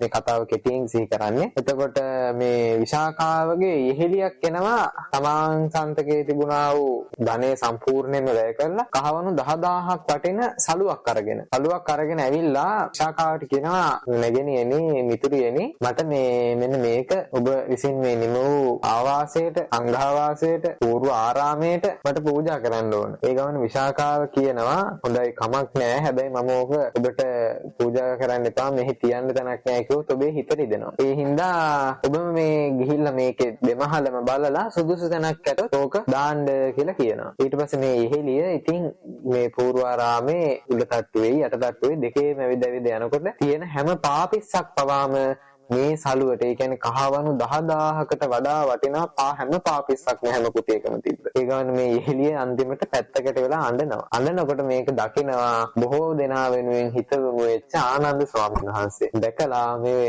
තැනත් නැගිනේ තැනතෙන් අහනවා නැගිනියනි ඇයි මේ අඬන්නේ? ඒ ගමන කියනවා ස්වාමීනි මේ මෙන්න මෙහෙමයි. මං ගාව තිබ්බ සියලු ධනෙන් මම මේක මේ ගෙනාවේ. ඉතින් මට මේක පූජා කරගන්න බොහෝම කැමැත්ත තිබ්බා. ඉතින් මේක මේ විශාකාව මට කිව්වා ගිහින් බලලා සුදුසු තැනකින් දාන්න කියලා. නමුත් දැන් බලනකොට මේ තියෙන හැම එකක්ම මේකට වඩා වටිනවා. කොතෙන්ම කියනවා නම් මේ බිමට දාලා තියෙන ඒවා පවා මේ කහවණු 10000 සඩුවට වඩා වටිනවා කියලා කියනවා. ආනන්ද ස්වාමීන් වහන්සේ කියනවා අඬන්න එපා. ඕක මම ප්‍රයෝජනවත් තැනකින් දාන්න පෙන්නන්නම් කියලා ස්වාමීන් වහන්සේලා බුද්ධ ප්‍රමුඛ මහා සංඝයා කකුල් හොදලා එන තැනට දාන්න කියලා පෙන්නනවා. අන්න විශාකාවට එතන මගේ පෙන්නලා කියනවා ඕක උතනින් දාන්න. එතකොට මේ බුද්ධ ප්‍රමුඛ සංඝයා පාදෝණය කළ විහාරයට ඇතුල් වෙන්නේ විනයානුකූලව. එතකොට ඇතුල් වෙන හැම වෙලාවකම ඔබේ සලුවෙන් තමයි කකුල් පිහදා ගන්න ඔබට මහා කුසලයක් මේන් රැස් වෙනවා කියලා ආනන්ද ස්වාමීන් වහන්සේ අවස්ථාව හදලා දෙනවා. එතනදී අපිට පේනවා මේ పూర్වාරාමේ පාපිස්සක් පවා එතකොට කකුල් හොදලා වතුර පිහින. අපි දැන් ගමුකෝ අපි නාන කාමරේ එළියට එන තැන පාපිස්ස කියලා. කහවණු 10000ක් තියා රුපියල් 10000ක්වත් වටිනවද? රුපියල් 1000ක්වත් වටිනවද? නෑ. හැබැයි මේ పూర్වාරාමේ එතකොට මේ මගධ කාලේ කහවණු 10000ක්. ඉතින් බුදුරජාණන් වහන්සේට එතකොට තිබුණේ නැද්ද මේක කියන්න මම මේ රම්‍ය සුබත් මාලිගා අතහැරලා ආවේ. මෙච්චර මේ වටින වස්ත්‍රයක් අවශ්‍ය නැහැ කකුල් පිහදා ගන්නට. මේක විකුණලා මේ මගදී ඕන තරම් කන්න නැති දුප්පත් මිනිස්සු ඉන්නවා. අඳින්න ඇඳුම් නැති දුප්පත් මිනිස්සු ඉන්නවා. ඕන තරම් ලෙඩ වෙච්ච අය ඉන්නවා. ඕන තරම් ගෙවල් නැති අය ඉන්නවා. ඒගොල්ලන්ට මේකෙන් යමක් කරන්න. ඉතින් පාපිස් එච්චර වටනවා කියන අනිත් ඒවා ගැන කොහොමද අපිට හිතන්න තියෙන්නේ? කුටු මේ සාදේ තිබ්බේවා, දොරවල් ජනේ මේ ආදී දේවල් බොහොම මනෝරම්‍ය විදිහට තියෙන්නේ නැති අනිවාර්යෙන්. ඉතින් පාපිස්නාවක් හවණු 10000කට වඩා වටිනාකමින් යුක්තව තිබුණා නම් අනිත් ඒවා ගැන මොලේ තියෙන කෙනෙක්ට නම් ඉතින් හිතන්නට කවර කතාවද? ඒ නිසා పూర్වාරාමය වගේ තැන් ඒ විදිහටයි ගොඩ නැගුණේ. අද මම හිතන්නේ මේ ලෝකෙ කිසිම ආරණ්‍යයක් කිසිම පන්සලක් තියෙනවා කියලා එහෙම හැදිච්ච. ඒ කියන්නේ ඒ එච්චර වටිනාකමකින් යුක්ත පාපිස්සක් එච්චර වටිනා අඩුම තරමේ මේ මම හිතන්නේ ලක්ෂ 10ක් 12ක් වටින කුටියක්වත් තියෙනවා කියලා. හැම එකක්ම පොදුවේ හැදුනොත් සංඝාවාසයකට බැයි ඕනනම් කෝටියක් දෙකක් තුනක් හොඳින්ම හැදුවොත් කෝටි 5ක් 6ක් යයි. හැබැයි අර කාලේ බුදුරජාණන් වහන්සේ විසින් පිළිගත්ත සංඝයාට වෙනුවෙන් පිළිගත්ත పూర్වාරාමයේ මෙන්න මේ විදිහටයි තිබුණේ. ඉතින් හිතන්නට අවස්ථාවක් මේ අපේ බෞද්ධ පින්වතුන්ට බෞද්ධ ජනතාවට බෞද්ධ උපාසක උපාසිකාවන්ට භික්ෂූන් වහන්සේලාට ඇත්තටම බුදුරජාණන් වහන්සේක එතකොට යුක්ති සම්පන්නව නෙවෙයිද කරේ කියලා. අන්න හිතනකොට එනවා මෙන්න මෙහෙම උත්තරයක්. බුදුරජාණන් වහන්සේ හැම වෙලේම උත්සාහ කරේ පූජා කරන්නා වූ දායකයාට මහත්ඵල මහානිසංස ලබා දෙන්න. ඒකයි බුදුරජාණන් වහන්සේ හැමතැනදීම කරේ. මොකද අපි ධර්මය කියන එක හදාරනකොට අපිට මේකේ මැදින් අගින් මුලින් හැමතැනින්ම ධර්මයේ එකින් එකට සම්බන්ධ. නිකන් දන්වලක පුරුකක් වගේ. කරත්තයක අර තියනවා වගේ. කරත්ත රෝදේ අර වගේ. ඉතින් ඒ නිසා එකින් එකට සම්බන්ධ වෙච්ච මේ ධර්මය හදාරපු කෙනාට මතක් වෙනවා මේක හිතනකොට කල්පනා කරලා බලන්න බුදුරජාණන් වහන්සේගේ සුළු මහා ප්‍රජාපති ගෞතමිය. විවෘද්ධයක් අරගෙන බුදුන්ට පූජා කරන්න. බුදුරජාණන් වහන්සේ මේක මේ වෙලාවේදී ප්‍රතික්ෂේප කරනවා තුන් පාරක්. ඉතින් ප්‍රජාපති ගෞතමිය දුක් වෙනකොට අර හැම වෙලෙම හිතුණු වෙන මහා කරුණාවක් තිබුණා. අනිත් අය වෙනුවෙන් බොහෝ වෙලාවට දුක හිතෙන පෘථග්ජන නෙමෙයි සෝවාන් මාර්ගයේ පමණක් හිටිය ආනන්ද ස්වාමීන් වහන්සේ. බුදුරජාණන් වහන්සේ මහා කාරුණිකයි. උන්වහන්සේගේ දෘෂ්ටිපතේ මහා විශාලයි. ඒ දෘෂ්ටිපතේ තරම් නොවන හින්දා ආනන්ද ස්වාමීන් වහන්සේට හැමතැනදීම වගේ දුක හිතුණා. එතකොට උන්වහන්සේ ප්‍රජාපති ගෞතමයේගේ මේ කතාව දැකලා බුදුරජාණන් වහන්සේට ගිහින් කියනවා ස්වාමීනි ඔබ කුඩා කාලේදී දවස් 7ක් කලුරිය කළා. එහෙමනම් ඇයි මේ එදා පටන් එයාගේ දරුවාට වඩා ඔබට සැලකුවා. එයාගේ තනෙන් ඔබ වහන්සේට කිරි දුන්නා. වහන්සේ හැදුනේ එහෙමයි. එහෙනම් ඇයි එයා ගෙනත් දෙන මේ සිවුරු යුග්මය ප්‍රතික්ෂේප කරන්නේ? ඒ වෙලාවේ බුදුරජාණන් වහන්සේ කියනවා මා හේවං ආනන්ද කියලා 3 පාරක් කියනවා. එහෙම කියන්නට එපා ආනන්ද. මොකද මම එහෙම කියන්නේ මේ ප්‍රජාපති ගෝතමියට කුසලයේ වැඩි වෙන්නට අවශ්‍යයි. මේක මෙයා බොහොම ශ්‍රද්ධාවෙන් හදපු සලුවක්. මේ සිවුරු යුග්මය බොහොම ශ්‍රද්ධාවෙන් බුදුරජාණන් වහන්සේ කෙරෙහි බුද්ධ ආදී අටතැන් කෙරෙහි ශ්‍රද්ධාවෙන් හදපු දෙයක් මේක. ඉතින් මෙයාට මෙයා මං විශේෂ පූජා කරනවට වඩා මං ප්‍රදාන කොටගත් මහා සංඝයාට පූජා කරනවා නම් එයාට ඒකේ ආනිසංස ලැබෙනවා ඒකටත් වැඩි කියලා කියනවා. මෙයාට ඒකෙන් ලැබෙන ආනිසංස ඊටත් වඩා වැඩි කියලා කියනවා. ඒ නිසා කියනවා සංඝේ දේහි ගෝතමී කියලා කියනවා. ගෝතමිය මේක සංඝයාට පූජා කරන්න කියලා කියනවා බුදුරජාණන් වහන්සේ. ඉතින් අන්න ඒ වගේ බුදුරජාණන් වහන්සේ වස්තුවේ වටිනාකම විනයානුකූලයි නම් ඒ විනයානුකූල දේ නැවත කිසිම වෙලාවක දායකයෙක්ගේ කුසලය අඩු කරන්නට දායකයාට ලැබෙන ආනිසංසය අඩු කරන්නට කිසිම වෙලාවක කටයුතු කරේ නැහැ. වැඩි කරන්න තමයි කටයුතු කරේ. මොකද ඒක කියන්නට හේතුව පූර්වාරාමය වේවා වර්තමානයේ තියෙන පන්සල් ආදී ආරණ්‍ය සේනාසන ආදී වේවා මේ කිසිම දෙයක් කෙනෙක්ට පෞද්ගලික දේවල් නෙමෙයි. මේ හැම දෙයක්ම සංඝ සතුයි. පෞද්ගලිකව කෙනෙක්ට කුටියක් කරගන්නට බුදුරජාණන් වහන්සේ විනයෙන් අවසර දීලා තියෙනවා. ඒකට වෙනම කුටිකාරක ශික්ෂාපදයක් තියෙනවා. විනය ඉගෙන ගන්න කෙනෙක්ට විනය දන්න කෙනෙක්ට කුටිකාරක ශික්ෂාපදේ තියෙනවා. කුටිකාරක ශික්ෂාපදයේදී බුදුරජාණන් වහන්සේ තමන් පෞද්ගලිකව හදාගන්න දේවල් වලට සීමා පනවලා තියෙනවා. කියන්නේ මේක මෙච්චරයි වෙන්නට පුළුවන්. මේක මෙච්චරයි තියෙන්නට පුළුවන් කියලා සීමා පනවනවා. නමුත් සංඝ සතු දේදී කිසිම වෙලාවක බුදුරජාණන් වහන්සේ සීමා පැනෙව්වේ නැහැ. මෙච්චරයි පිළිගන්නට පුළුවන් කියලා. පෞද්ගලික දේවල් වලට සීමා පනවලා තියෙනවා. සිවුරු නම් තමන් අල්පේච්ඡතාවයේ සුරකින්නට සිවුරු මෙච්චරක් පාවිච්චි කරන්න. තෙචීවරිකාංගයේ කියන දුතාංගයේ පෙන්වන බුදුරජාණන් වහන්සේ. ඒ වගේම ආහාර ආදී පිළිගන්නකොට පාත්‍රය මෙන්න මේ තැනට පමණක් පිළිගන්න. ඊට එහා පිළිගන්නට එපා. නමුත් දානයක් පිළිගන්නකොට සීමා පැනෙව්වේ නැහැ. බුදුරජාණන් වහන්සේ අසද්දෘශ මහා දානය පිළිගත්තා සංඝයා වෙනුවෙන්. එහෙනම් සංඝයා වෙනුවෙන් පොදුවේ භාවිතා කරන දෙයක් කවදාවත් කෙනෙක්ට පෞද්ගලික කරගන්නට බෑ. කෙනෙක් පෞද්ගලික කරගන්නවා නම් ඒක ඒ පුද්ගලයා පෞද්ගලිකව රැස් කරගන්න අකුසල කර්මයක්. මොකද සංඝ සතු දෙයක් භාවිතා කරද්දී බොහොම පරිස්සම් වෙන්නට ඕන. බොහොම අරපිරිමැස්මක්, බොහොම හික්මීමක්, බොහොම සංයමයක් තියෙන්නට ඕන. සිල්වත් බවක් තියෙන්නට ඕන. ඒ නිසා යම් කිසි කෙනෙක් කියන්න පුළුවන් ඉතින් මේ අහවල් භික්ෂුව, අහවල් පැවිද්දා විසින් මේ දේවල් තමන්ගේ පෞද්ගලික සුඛ විහරණයට භාවිතා කරනවා නොවේද? හරි වෙන්නට පුළුවන්. පෞද්ගලික සුඛ විහරණයට භාවිතා කරනවා කියන එක වෙන්නට පුළුවන්. හැබැයි ඒක ඒ පුද්ගලයා පෞද්ගලිකව රැස් කරගන්න අකුසලයක්. ඒ වෙනුවෙන් කතා කරන්න සංවරත්වයක් තියෙනවා. වැඩිහිටි සංඝයා ඉන්නවා, ධර්මදර භික්ෂුන් වහන්සේලා ඉන්නවා, විනයදර භික්ෂුන් වහන්සේලා ඉන්නවා. ගිහියෙක්ට පුළුවන් ගිහිල්ලා එහෙම වැඩිහිටියෙක්ට මේක දැනුවත් කරන්න. ස්වාමීනි අහවල් භික්ෂුව මෙන්න මෙහෙම දෙයක් කරනවා මේක අකපයි. හැබැයි Tamanට පෞද්ගලිකව ලැබෙන දේවල් දෙන්න බැරි කම කිසිම තැනක සඳහන් වෙන්නේ නැහැ. උදාහරණයක් ගමු. දැන් මට මේ පින්වතුන් විසින් ගෙනල්ලා දෙනවා අපි හිතමුකෝ පෞද්ගලිකව කබඩ් එකක් ගෙනත් දෙනවා පෞද්ගලිකව. මේක ස්වාමීන් වහන්සේට පෞද්ගලිකව පූජා කරනවා කියලා. මට ඕනනම් පුළුවන් මේක මං කැමති ගිහියෙක්ට වේවා, තවත් දෙෙක්ට වේවා, විකුණන්න කැමති නම් මගේ කැපකරුවෙක් ලවා මං ඒක කැපකරුවට බාර දීලා එයාට කියනවා ඔයා මේකට කැමැත්තක් කරගන්න. එතකොට එයාට පුළුවන් ඒක විකුණලා තේනාසනික කටයුත්තකට එයාට ඒක යොදවන්න පුළුවන්. ඒක ඉතින් පඬිත සාමණේරකෝ පඬිත ගිහියෙක් සතු ඒක කෘත්‍යය. ඉතින් ඒ නිසා පෞද්ගලික දේවල් Tamanට ලැබෙන අපි හිතමු මම බණකට ගිහිල්ලා මට පෞද්ගලිකව කවුරු හරි යම්කිසි පිරිකරක් පූජා කරනවා. එතකොට ඒක සංඝ සතු නෑ. ඒක ගරු භාණ්ඩ ගණයට යන්නේ නෑ. ඒක ගරු භාණ්ඩයක් නා. ඒක සංඝ සතු වස්තුවක් බවට පත් වෙන්නේ නෑ. එහෙනම් ඒක පෞද්ගලික. ඒක මට අයිති දෙයක්. මට අයිති දේ මට පුළුවන් තවත් කෙනෙකුට කිසිම පැකිලීමකින් තොර දෙනව නම් දෙන්න. ඕන දෙයක් කරන්නට ඒක පෞද්ගලික භාණ්ඩයට අයිතිය තියෙනවා. මොකද පූජා කරන්නා වූ දායකයා මේක දෙන්නේ සිතින් අතහැරලා. මේක මේ ස්වාමීන් වහන්සේට නැත්නම් මේක සංඝ රත්නයට. එතකොට පොදුවේ ඔකටම අයිති. කෙනෙක්ට පෞද්ගලික හිතුමතේට ඒවා පරිහරණය කරන්නට, විකුණන්නට, කන්නට, බොන්නට, ගන්නට මේ දේවල් කරන්න බෑ. අනේ ඒ නිසා මේ සංඝ සතු දෙයක් කියන දේ අතිශයින්ම මනෝරම්‍ය උපරිමයෙන්ම කරන්නට පුළුවන්. එතකොට මේ කුටි හදන, විහාර හදන එක පිළිබඳව චුල්ලවග්ග පාළියේ සේනාසනක් ඛණ්ඩකය තුල දැක්වෙනවා බොහොම පැහැදිලිව. දැක්වෙනවා මේ භික්ෂුන් වහන්සේලා මුල් කාලයේදී ගල් ලෙන් වලින්, ගස් බෙන වලින් මේ තැන් වලින් ඉතින් බණ භාවනා කරලා අතපය ඇකිලිලා තිබිලා එනවා. ඇවිල්ලා එළියට ඇවිල්ලා මේ අතපය වරහිදි කඩනවා, වෙලි අඹරවනවා මෙහෙම කියලා කියනවා. ඉතින් මේක දකින යම්කිසි සිටුවරයෙක් හෝ රජතුමෙක් මට ඒක නිශ්චිත මතකේ නෑ. ඉතින් මේ පුද්ගලයා කරන්නේ මොකද්ද? අහනවා ස්වාමීනි මම කුටියක් හදලා දුන්නොත් ඔබ වහන්සේට මම විහාරයක් හදලා දුන්නොත් ප්‍රසන්නට පුළුවන්ද කියනවා. එහෙම කරන්න බෑ. බුදුරජාණන් වහන්සේ තාම අවසර දීලා නැහැ අපිට එහෙම දෙයක. අහලා කියන්නම් කියලා මේ භික්ෂුන් වහන්සේට ගිහිල්ලා බුදුරජාණන් වහන්සේගෙන් අහනවා. ඒ වෙලාවේ බුදුරජාණන් වහන්සේ කියන දෙමහල් ආවාසය, සඳුල්තල සහිත ආවාසය පිළිගන්නට පුළුවන්, විහාර පිළිගන්නට පුළුවන්. අන්න ඊට පස්සේ ගිහිල්ලා කිව්වට පස්සේ මේ දායකයා විසින් අදානට පටන් ගන්නවා. ඔහොම එකින් එක තමයි බුදුරජාණන් වහන්සේ මේවට අනුජානාමි භික්ඛවේ කියන අර්ථයෙන් අනුදැන වදාරනවා කියලා එකින් එක පුටුවේ මේසේ ඉඳන් බිත්තිය හැදෙන එකේ ඉඳන් වහලේ ඉඳන් හැම එකම කරේ. සමහරු කියනවා මේ පන්සල කියලා කියන්නේ මේ පන් වලින් හදපු ශාලාව කියන හින්දා. ඔව් හරි ඒක ව්‍යාකරණානුකූල විග්‍රහයක තමයි. සංස්කෘතයෙන් පඤ්ඤශාලා කියන එක තමයි. ඒකෙම සිංහලෙන් පාලියෙන් පන්නශාලා කියන එක තමයි මේ සිංහලෙන් පන්සල වෙලා තියෙන්නේ. ඒ කියන්නේ පන් සෙවිලි කරන ලද හල. ඉතින් ඒකෙන් කියන්නේ නැහැ හැම විහාරයක් තුළම පන්හල් පමණක් තියෙන්න ඕන කියන එක. මොකද විනය පිටකයේදී බුදුරජාණන් වහන්සේ කියනවා සංඝසතු ආරාමේදී සංඝසතු විහාරයට ඒ කියන්නේ අත්තිවාරමකට කවුරු හරි මැණික් දැම්මත් ප්‍රශ්නයක් නැහැ. අත්තිවාරමට මැණික් දාලා හැදුවත් ඒක කිසිදු විනයානුකූල ගැටලුවක් නැහැ. මොකද ඒක කෙනෙක්ගේ පෞද්ගලික දෙයක් නෙමෙයි. භික්ෂුවගේ සීලයට හානියක් වෙන්නේ නැහැ. පොදුවේ පරිහරණය කරන්නේ. අද ඉන්න කෙනා මැරුණොත්, අද ඉන්න කෙනා සිවුරු ඇරියොත්, අද ඉන්න කෙනාට මොකක් හරි දෙයක් වුණොත්, හෙට එන්න පැවිද්දෙක්ට හෙට එන භික්ෂුවකට මේ දේවල් ඕන විදිහකට පරිහරණය කරන්න පුළුවන්. ඕන විදිහකට කියන්නේ විනයානුකූල ක්‍රමවේදයකට ඒක පොදුයි. එයාටත් පොදුයි. ඒ වෙලාවේ තවත් කෙනෙක් આવොත් එයාටත් පොදුයි. ඒ නිසා සංඝසතු දේ සහ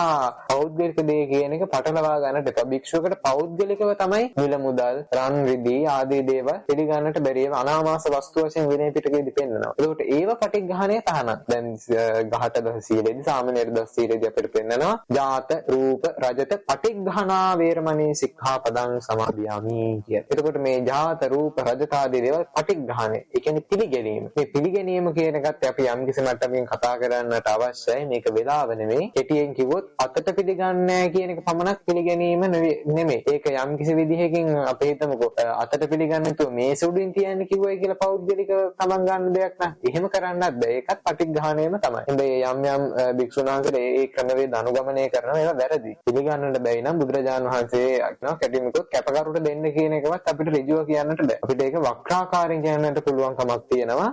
ඍජුව කියන්නේ කැපකරුට දෙන්න කියලා. මොකෝ ඊළඟට මමනේ පරිහරණය කරන්නේ. කැපකරුගේ මගේ අවශ්‍යතාව සඳහා කැපකරු එක යොමු කරවන්නේ ඊළඟට. අන්න ඒ නිසා මේ පටිඝාන ආදී දේවල් වලදී අනාමාස වස්තු පෞද්ගලිකව බෑ. නමුත් සංඝයාට මැණික් කැපයි. සංඝයාට භික්ෂුවකට නෙමෙයි සංඝයාට මැණික් පුළුවන්. සංඝයාට රත්තරන් පුළුවන්. ඇයි ඒක පෞද්ගලිකව තියාගන්න දේවල් නෙමෙයි. හුදෙක් පරිහරණයට පමණයි. දැන් ආරාමයක් තුල හෝ විහාරයක් තුල හෝ තිබුණොත් අපි හිතමුකෝ රනින් කරපු කබඩ් එකක් තියෙනවා රත්තරන් වලින් කරපු. ඉතින් මේක පාවිච්චි කරන්න එක්කෙනෙක්ට පාවිච්චි කරන්න පුළුවන්. ඒ වෙලාවෙම තවත් කෙනෙක්ට පාවිච්චි කරන්න පුළුවන්. භික්ෂුන් වහන්සේලාට පොදු දෙයක් සංඝසතු දේවල් කියන්නේ. එතකොට ඒ නිසා මේ විහාරාරාම ගැන කතා කරද්දී ඔන්න ඔහොම කතාවක් කියන්නට ඉතුරු වෙලා තියෙනවා. ඒ වගේම මේ ලී කැටයන් ආදී කරනකොට බුදුරජාණන් වහන්සේ කියනවා පුළුවන් තරම් ලස්සනට ඒ කැටයන් දා. මේක ප්‍රශ්නයක් නෑ විනයානුකූලව. ඒවා අනුදැන වදාරූ තැන් බොහොම පැහැදිලිව චුල්ලවග්ගපාළියේ තේනාසනක් ඛණ්ඩකයේ තුල අපිට බලා ගන්න පුළුවන්. ඒකේ වැඩි විස්තරات බලා ගන්න පුළුවන් සමන්තපාසාදිකාවේ විනය වර්ණනාවට ගියාට පස්සේ අටුවාව තුල. ඒ වගේම දැන් අන්න ඒ කතාවට අපි උත්තර දුන්නා. ඒ වගේම කෙනෙක්ට අහන්නට පුළුවන් ඉතින් බුදුහාමුදුරුවෝ ජීවමානව නැහැ. මොකටද ඔය හදන්නේ? ඉතින් බුදුහාමුදුරුවෝ ඇවිල්ලා උතන ඉඳගෙන ඉන්නේ නැහැ. ඔය අඳ මේස පාවිච්චි කරන්නේ නැහැ. ඒක උත්තරයක් දෙනවා නම් ඉතින් ඒකට මෙහෙම උත්තරයක් තමයි දෙන්න තියෙන්නේ. එතකොට බුදුරජාණන් වහන්සේ නැති වුණාට එහෙම පූජා කරන කෙනාගේ සිත තුළ ඒ වෙලාවේ පවතින කුසල චේතනාවන් වලට විපාක ලැබෙන්නේ නැද්ද? අභිධර්මයේ දන්නවා නම් ඒකට උත්තරයක් තියෙනවා. කුසල සිතකට විපාක තියෙනවමයි. ඒකේ කොහොම වුණත් මොකද මේ බුදුරජාණන් වහන්සේ කියන පුද්ගලයේ කරමුණු කරන්නේ. පෞද්ගලිකව අරමුණු කරන බුදුරජාණන් වහන්සේව. බුදුරජාණන් වහන්සේව පෞද්ගලිකව අරමුණු කරලා මේ පුද්ගලයා කරගන්නේ මහා කුසලයක්. ඇයි? බුදුරජාණන් වහන්සේ කියන්නේ ගුණයෙන්, සීලයෙන්, ප්‍රඥාවෙන් මේ හැම දෙයකින්ම කරුණාවෙන් අග්‍රගණ්‍ය වූ පුද්ගලයෙක්. මේ තුන් ලෝකයේම ඉන්න දෙවියන්, බඹුන්, මරුන් බොහෝ දෙනාගේ වන්දනාට මානයට පාත්‍ර වූ පුද්ගලයෙක්. එහෙම කෙනෙක්ව අරමුණු කරලා මේ පුද්ගලයා මේ ජීවිතුන් අතර නෑ කියන එක මේ බෞද්ධ හැමදෙනාම දන්නවා. අපි සියලු දෙනාම පිළිගන්නවා මීට අවුරුදු දැන් 2570කට කලින් බුදුරජාණන් වහන්සේ පිරිනිවන් පෑවා කියලා. ඒක අවිවාදයෙන් පිළිගන්නවා. නමුත් මේ කුසලය කියන එක හදා ගන්නවා මේ පින්වතුන් විසින්. කොහොමද මේ කුසලය හදාගන්නේ? බුදුරජාණන් වහන්සේ ජීවමානව හිටියා ලෙස සිතාගෙන මේක පූජා කරනවා. හිත ඒ වෙලාවේ සකස් කර ගන්නවා. ඒකට විපාක ලැබෙනවා. නැත්තම් මේ පින්වතුන් හිතන්න රහතන් වහන්සේලා පවා මහා චෛත්‍යයන් වලට මල් පූජා කරා කියලා අපිට අටුවාවන් වල හම් වෙනවා. ධර්ම ග්‍රන්ථවල හම් වෙනවා. ඉතින් එතකොට අපිට හිතන්නට කාරණා කාරණාවක් තමයි රහතන් වහන්සේ කියන්නේ බොහොම දික්ටි සම්පන්නයි. මේ හැම දෙයක්ම කෙලෙස් වශයෙන් දුරු කරපු පුද්ගලයෙක් ශීනාශ්‍රවයන් වහන්සේ කෙනෙක්. උන්වහන්සේට තිබුණ නෙමෙයිද මේ ධාතු සෑය තියෙන නිකම් පඨවි ආපෝ තේජෝ වායෝ සතර මහා ධාතු. මේක ඇතුලේ තැන්පත් කරලා තියෙන මේ බුදුරජාණන් වහන්සේගේ අස්ති ධාතුන් වහන්සේට කියලා තියෙන දේවල් සතර මහා ධාතු. මේක වැඳීමට තේරුමක් නැහැ. මට දැන් කුසලයේ කියන එක එකතු වෙන්නේ නැහැ කියන එක. මොකද රහත් වෙච්ච කෙනෙක්ට කුසලයක් එකතු වෙන්නේ නැහැ, අකුසලයක් එකතු වෙන්නේ නැහැ. මේ සංස්කාර පුඤ්ඤාභි සංඛාරා, පුඤ්ඤාභි සංඛාරා, ආනෙන්ජාභි සංඛාරා ආදී සංස්කාර ධර්මය රහතන් වහන්සේලාට එකතු වෙන්නේ නැහැ. හේතුව තමයි රහත් වෙලා. රහතන් වහන්සේ කෙනෙක්ට කෙලෙස් ශූන්‍ය බැවින් උන්වහන්සේලාට ඒ වගේ කර්ම එකතු වෙන්නේ නැහැ. නමුත් උන්වහන්සේලා මල් පූජා කරා, බුදුරජාණන් වහන්සේට වන්දනා කරා. ඇයි වැන්දේ? සතර මහා ධාතු කියලා හිතන්නට තිබ්බන්. ඉතින් නමුත් මේ ඒවා එකාතකින් මේ බුදුරජාණන් වහන්සේ කියන්නේ පිළිය යුත්තේ පූජාච පූජනීයානං ඒතම් මංගල මුත්තමං කියලා මංගල සූත්‍රය කියනවා. මේ රහතන් වහන්සේ නමක් වුණත් පිළිය යුත්තේ පුදනවා. ඒක ගුණ ධර්මයක්. ඒක සැලකිය යුතු දෙයක්. ඒ වගේම බුදුරජාණන් වහන්සේ අපේ ශාස්ත්‍රූවරයා.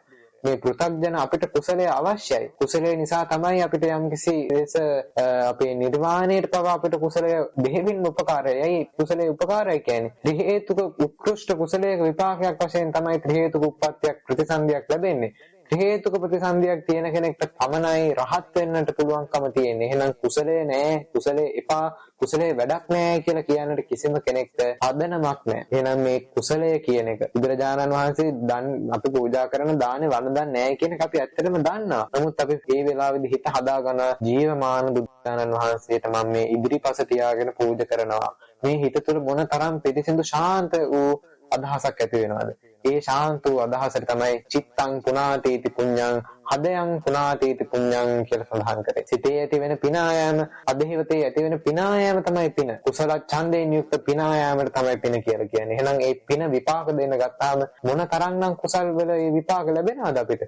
අදත් ඔබ මේ ධර්ම ශ්‍රවණය වශයෙන් විඳින්නේ මේ ධර්මයේ යම් මට්ටමින් හෝ තේරෙන්නේ එහි විපාක වශයෙන් කුසලයාගේ විපාකය. ඒ නිසා මේ ධර්මය විනය නොදත්තා වූ පුද්ගලයන් විසින් කියන අඥාන කතා ආම මේ පුද්ගලයන් විසින් අවබෝධයට ලක් කරගන්නට ඕනේ. මොකද බුදුරජාණන් වහන්සේ 4000 කල්පලක්ෂයක් පෙරම්දම් පුරල සම්බුද්ධ රාජ්‍යයට පත් උනේ ඔබවත් එදා අරමුණු වෙලා. මේ ධර්මය අහන සියලු දෙනෙක්ම මේක අහන්නට ලැබෙන ඇති හැම දෙනෙක්ම අරමුණු වෙලා තමයි මේ බුදුරජාණන් වහන්සේ බුද්ධත්වයට ලබන්නට ඕනේ කියලා. මොකද බුද්ධෝහං බෝධිස්සාමි මුත්තෝහං මෝචේ පරේ තින්නෝහං කාරිස්සාමි සංසාරෝ ගහ මහබ්බයා කියලා කිව්වේ. එහෙනම් එදා ඒ සංසාර සාගරය තුල වැළපෙමින්, හැපෙමින්, මැරෙමින්, ගැටෙමින්, දුක් විඳමින් හිටියා වූ ඔබ අපව සියලු දෙනාම ඒ උතුම් වූ බුදුරජාණන් වහන්සේගේ නුවණට හසු වුණා. එහෙනම් මේ විහාරාරාම පිළිබඳව භික්ෂුන් වහන්සේලා ඒ වගේ කුසල් සිද්ධ කර ගැනීම පිළිබඳව මේ විවේචනාර්ථයෙන් යම් කිසි කෙනෙක් ඒක ක්‍රෝධ සහගතව කියනවා නම්, ද්වේෂ සහගතව කියනවා නම්, විවේචනාර්ථයෙන් කියනවා නම් මේ පුද්ගලයාට මහා අකුසලයක් රැස් වෙනවා. එක හේතුවක් තමයි මේ භික්ෂුන් වහන්සේලා කියන්නේ සිල්වතුන් වහන්සේලා. මොකද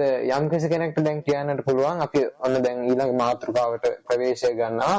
වර්තමානයේ එක්තරා භික්ෂුන් වහන්සේ නමකට විරුද්ධව බොහොම ප්‍රබල චෝදනාවක් තියෙනවා. ළමා අපචාරයක් පිළිබඳව චෝදනාවක්. ඒ චෝදනාව පිළිබඳව අපි කරුණු කාරණා අහන්නට දකින්නට ලැබුණා අපිට. ඒ වෙලාවේදී අපිට දකින්නට ලැබුණ ගිහියන් විසින් ඇතැම් පැවිද්දන් විසින් බහුතරයක් ගිහියන් විසින් භික්ෂුවකගේ ප්‍රවේශය අරගෙන සමස්ත සංඝ රත්නයටම ගරහනවා. සමස්ත සංඝයාටම. ඒකට 아무තු වාග් ව්‍යවහාර කෝෂයක් උත්පැවිලා හොර ගණයෝ, සිවුරු කහ කඩයෝ, තව මොනවද ඔය ආදී වශයෙන් චීවර ධාරීන්, හොර චීවර ධාරීන් මේ මොන අයිතියකට කියන කතාවද මේවා? සංඝ කියන ගණේ කවදාවත් දුසිල්වතුන් නැහැ. ඒක සමන්තපාසාදික අටුවාව තුළ දක්වනවා සංඝෝ නාම දුස්සීලෝ නැති. සංඝයා කියන දුසිල්වතුන් නැහැ. ඇයි එහෙම කියන්නට හේතුව? භික්ෂුවක් දුසිල්වත් වෙන ක්‍රමය දැනගන්න ඕන ගිහියන් විසින්. නිකන් කටට ආවට දැනගේ වචනේ අහලා තිබුණාට දුසිල්වත් කියන වචනේ පාවිච්චි කරන්නට බෑ. දුසිල්වත් කියන එක පාවිච්චි කරන්නට පුළුවන් අවස්ථාව එකම එකයි තියෙන්නේ. භික්ෂුවක් රැයට කෑවා කියලා, මුදල් පරිහරණය කරා කියලා, අර මත්පැන් මද්ද්‍රව්‍ය භාවිතා කරා කියලා,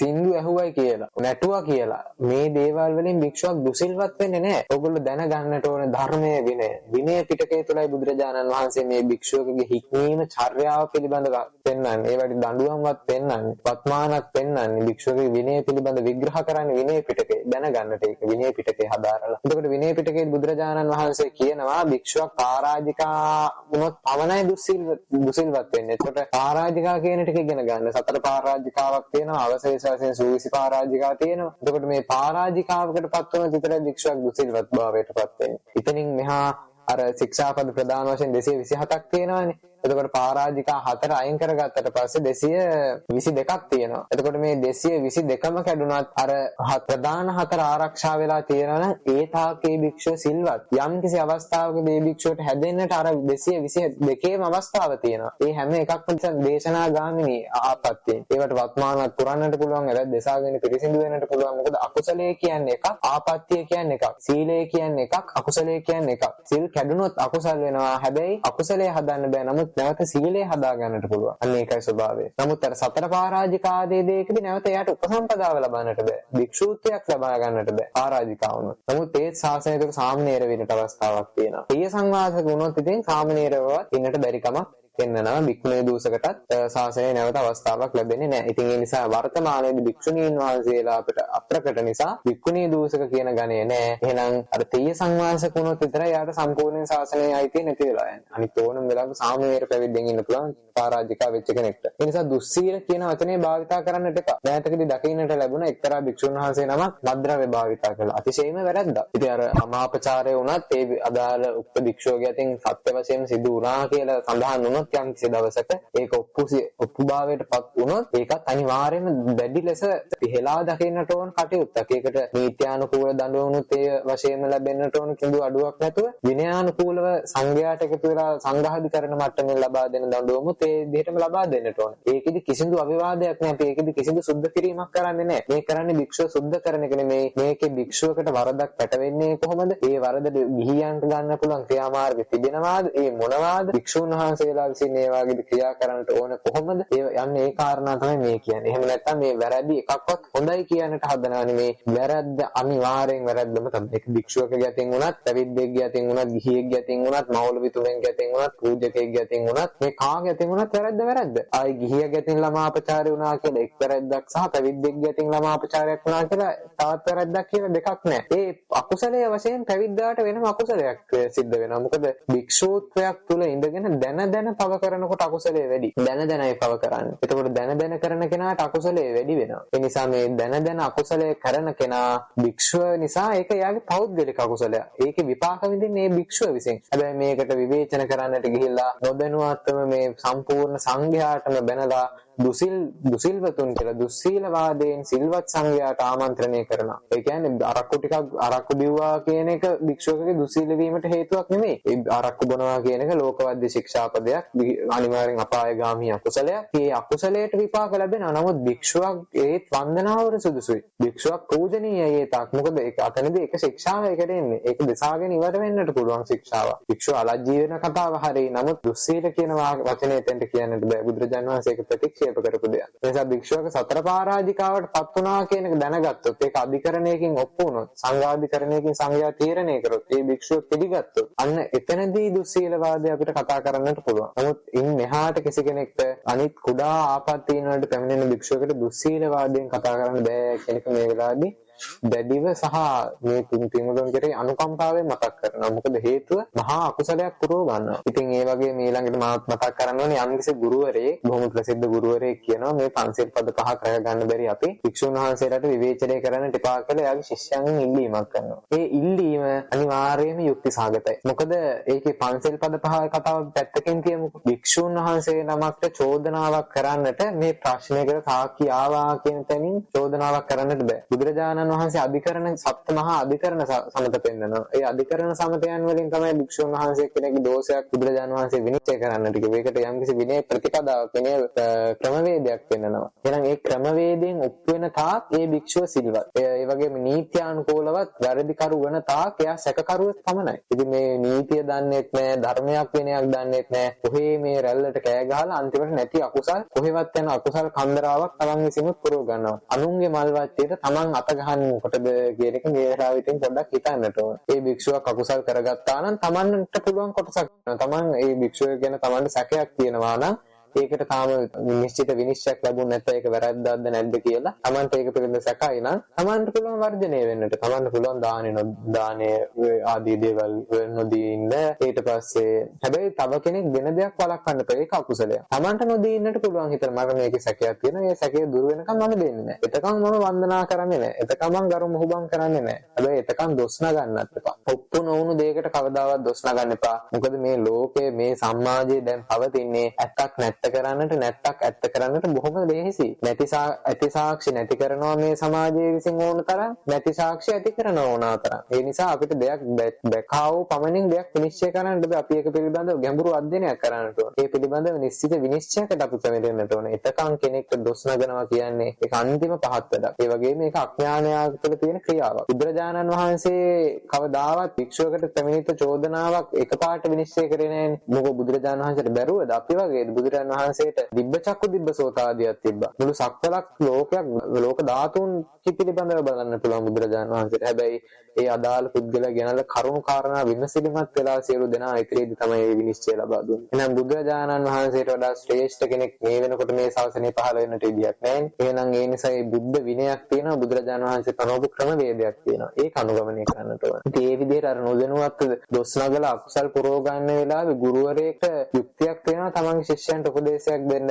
ඕගොල්ලෝ මේ වගේ නොදැනුවත්ව අකුසල් පුරව ගන්නට එපා. එතනදී පොඩ්ඩක් පරිස්සම් වෙන්න. මොකද යම්කිසි භික්ෂුවක් පරාජිකා වුණා කියලා යම් තැනකදී ඔප්පු වුණොත් එතන ඉඳන් එයා සංඝයාට අයිති නැහැ. එයා සංඝ කියන කුලකයට අදාළ පුද්ගලෙක් නෙමෙයි. සංඝෝනාම දුස්සීලෝ නැත්ති. ඒ හින්දා සිල්වතුන් පමණයි. එතකොට කෙනෙක් අහනවා එතකොට බොන හාමුදුරුවන්ට රැයට කන හාමුදුරුවන්ට සල්ලි පාවිච්චි කරන අයට මොකද්ද කියන්නේ? ඒගොල්ලන්ට කියන්න තියෙන වචනය පළවෙනි ධර්ම සංගායනාවේදී මහා කාශ්‍යප මහ රහතන් වහන්සේ අපිට පෙන්වුවා. පෙන්වුවේ මොකද්ද?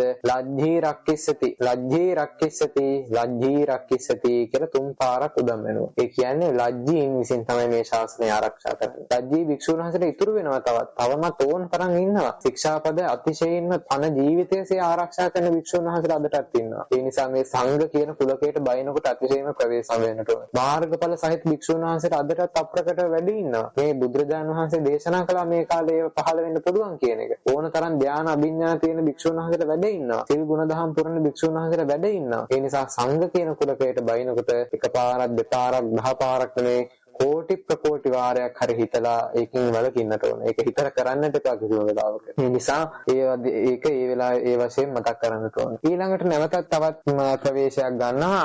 එක්තරා මේ වික්ෂුන් වහන්සේන අතිශයින්ම මේ මිත්‍යා මතයන් ප්‍රකාශ කරනවා. ඉතින් අපේ තේරවාදී දහමට අතිශයින්ම පටහැනි කතා ඒවා. මොකද මේක එකපාරට පහළ වෙච්ච දහමක් නෙමෙයි ලංකාවට. තේරවාදය කියලා කියන්නේ බුදුරජාණන් වහන්සේ පිරිනිවන් පෑවාට පස්සේ පළවෙනි ධර්ම සංගායනාවෙන් දෙකට බෙදිලා ඒ තේර පරම්පරාවෙන් වැඩිහිටියන්ගෙන් උප පරම්පරාවන් වලින් ඇවිල්ලා සංගායනාවන් වලදී වැරදි කරගෙන බොහොම පිරිසිදු ලෙස පවත්වාගෙන ආපු දහමක්. ඉතින් එහෙම රහත් යුගයේ ඉඳන් ආපු දහමක් එකපාරට මැදින් කෙනෙක්ට ඒකට ප්‍රටහෙන අර්ථයක් කියන්න නම් එක්ක එයා බුදු වෙලා ඉන්න ඕන. රහතන් වහන්සේ කෙනෙක්ට බෑ මැදින් බුද්ධ ධර්මය වෙනස් කරන්න. මොකද බුදුරජාණන් වහන්සේ මේක වෙනස් කරන්නට තැනක් කාටවත් ඉතුරු කරේ නැහැ. මේක නවාංග ශාස්ත්‍රීය ශාසනය ගෞතම බුදු ශාසනය කියන්නේ.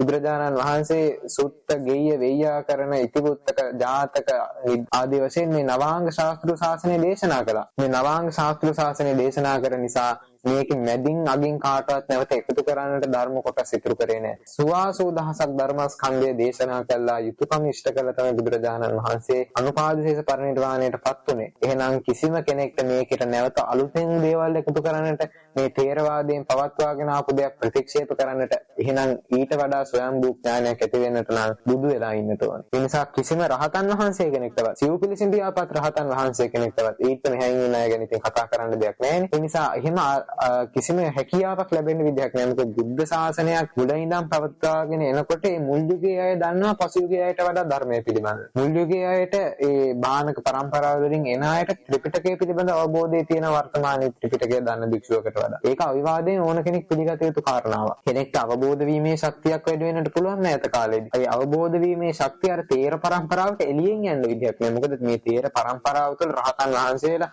සිව්පිලිසිඳියාපත් රහතන් වහන්සේලා වැඩ සිටියා. ඒකට උන්වහන්සේලාගෙන් ධර්මයේ විකෘති වෙන්නට විදිහක් නැහැ.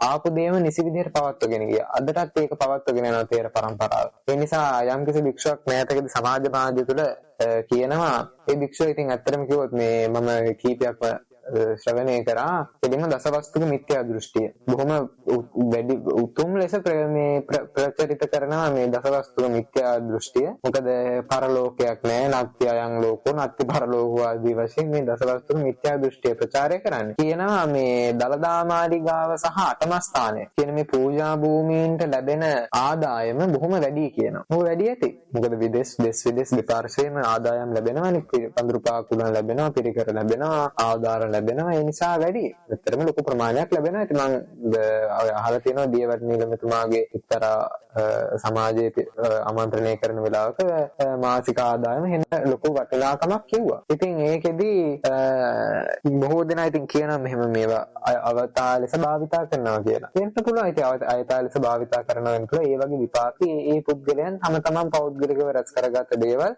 ඒ විදිහට ඉන්නේ. මොකද බුදුරජාණන් වහන්සේ ඒකට ධර්මයේ තුල උත්තරයක් දුන්නානේ. යානි කරෝහි පුරිසෝ තානි අත්තනි පස්සති. කල්යාණකාරී කල්යාණං පාපකාරීව පාපකං. යාදිසං වපතේ බීජං තාදිසං හරතේ පලං. යම් කෙනෙක් කර්ම රැස් කරනවාද කුසල කර්ම නම් කුසල කර්ම, අකුසල කර්ම නම් අකුසල කර්ම, ඒවයා විපාක ලැබන්නේ යම්සේ වපුරනවාද ඒ ලෙස තමයි ආය වගේ අස්වැන්න නෙලාගන්නේ. එහෙනම් තව කෙනෙක් වපුරන අස්වැන්න Taman නිකන් අහක ඉඳන් නෙලා ගන්නට උත්සාහ කරන්න එපා. ඒක නිකන් මහා මෝඩ වැඩක්. එතකොට අර කුසල් පුරව ගන්න කට්ටිය සංගසතු දේවල් අයතාලෙස භාවිතා වෙනවා නම් ඒ භාවිතා කරන උදවිය ඒවට විපාක ලබයි. තවත් කෙනෙක් ඒකට කිපිලන් දේවල් කරන්න හදන එක ධර්මයට විනයට විරුද්ධ කාරණාවක්. මේක හේතුඵල ධර්මයක් නේ බුදුරජාණන් වහන්සේ දේශනා කරන්නේ. මේ නිසා ඉතින් එතකොට අර වගේ කතාවක් එනවා මේකේ මේ ආදායම වැඩි. ඒ හින්දා මේක රජයට පවරාගෙන මේ දුගී මගී පුද්ගලයන්ට සලකන්න මීට වඩා මේ ලංකාවට ඊට වඩා සේවයක් කරන්න පුළුවන් මේවට ලැබෙන ආදායම රජයට ගත්තොත් කියලා. ඉතින් මේක මේ මට හිතා ගන්නට බෑ මේ කියන උන්වහන්සේ මේ කියන භික්ෂුන් වහන්සේ ශාස්ත්‍රවරේ අපේ මේ ගෞතම බුදුරජාණන් වහන්සේද කියලා. මොකද විනය පිටකය කියන එක නිකන් පොඩ්ඩක් හරි කියවලා තියෙනවා නම් විනය පිටකය කියන එක පොඩ්ඩක් හරි කියවලා තියෙනවා නම් හැබැයි මෙහෙමයි ත්‍රිපිටකය කියන එක තනියෙන් කියුවා කියලා එහෙම සියල්ලෙන් සියල්ල Tamanට ඒක පිළිබඳව තේරෙන්නේ නැහැ. මොකද තේරවාදයක් මේක. වැඩිහිටියෙක්ගෙන් මේක දැනගන්නට ඕනේ. ත්‍රිපිටකය දන්නේ නැත්නම් විනයධර භික්ෂුවකගෙන් විනය පිටකය පිළිබඳව දැනගන්නට ඕනේ. ධර්මධර භික්ෂුවකගෙන් ධර්මයේ පිළිබඳව දැනගන්නට ඕනේ. අභිධර්මධර භික්ෂුවකගෙන් අභිධර්මයේ පිළිබඳව දැනගන්නට ඕනේ. ඒ නිසා මේක තේර පරම්පරාවක් කියන්නේ නිකන් නෙමෙයි. මේක තේරවාදයනේ නිකන් නෙමෙයි තරුන්ගේ වාදය. ඒ නිසා අර ගුරු ඇසුරක ඉඳගෙන සිල්වත් ගුණවත් භික්ෂුවකගේ ඇසුර ඉඳගෙන යම් කෙනෙක් ඉගෙන ගන්නකොට ඒ ගුණධර්ම ඒ සිල්වත් භාවය ගුරුවරයාගෙන් ලැබෙනවා. ඒත් එක්ක මේ පුද්ගලයාට මේ පරියප්තියත් ලැබෙනවා. ඒ කියන්නේ මේ ග්‍රන්ථය පිළිබඳව ග්‍රන්ථකරණයට හැකියාවක් ලැබෙනවා. ගුරුවරයා ඒව දෙනවා. ගුරු මුෂ්ටියක් නැහැ මේ තේරවාදය තුළ. ඉතින් ඒ නිසා මේ භික්ෂුන් වහන්සේ කියපු කතාව කොටින් කියනවා විනය පිටකයට සම්පූර්ණයෙන්ම පටහැනි. කෙනෙක් කියන්න පුළුවන් ඉතින් මේ භික්ෂුන් වහන්සේ දේශනාවලදී කියනවානේ මෙන්න මේ මූලාශ්‍රයෙන් මෙහෙම තියෙනවා, මේ මූලාශ්‍රයෙන් මෙහෙම තියෙනවා, මේ අංගුත්තර නිකායේ මෙහෙම සඳහන් වෙනවා, කුද්දක නිකායේ මෙහෙම සඳහන් වෙනවා, ඉතිවුත්තක මෙහෙම සඳහන් වෙනවා කියන්නට පුළුවන්. ඕනම කෙනෙක් අතින් මේ භික්ෂුවකට නෙමෙයි එහෙම බැලුවොත් මේ ත්‍රිපිටකය තමන්ගේ විෂය නෝ පල්ලියේ ඉන්න පියතුමේ කොටත් පුළුවන් මේ පොත පොඩ්ඩක් අරගෙන පොත මැදින් දිග ඇරලා මැද තියෙන කාරණාවක් කියන්නේ මෙන්න මේ පොතේ අහවල් තැන මෙහෙම තියෙනවා කියලා.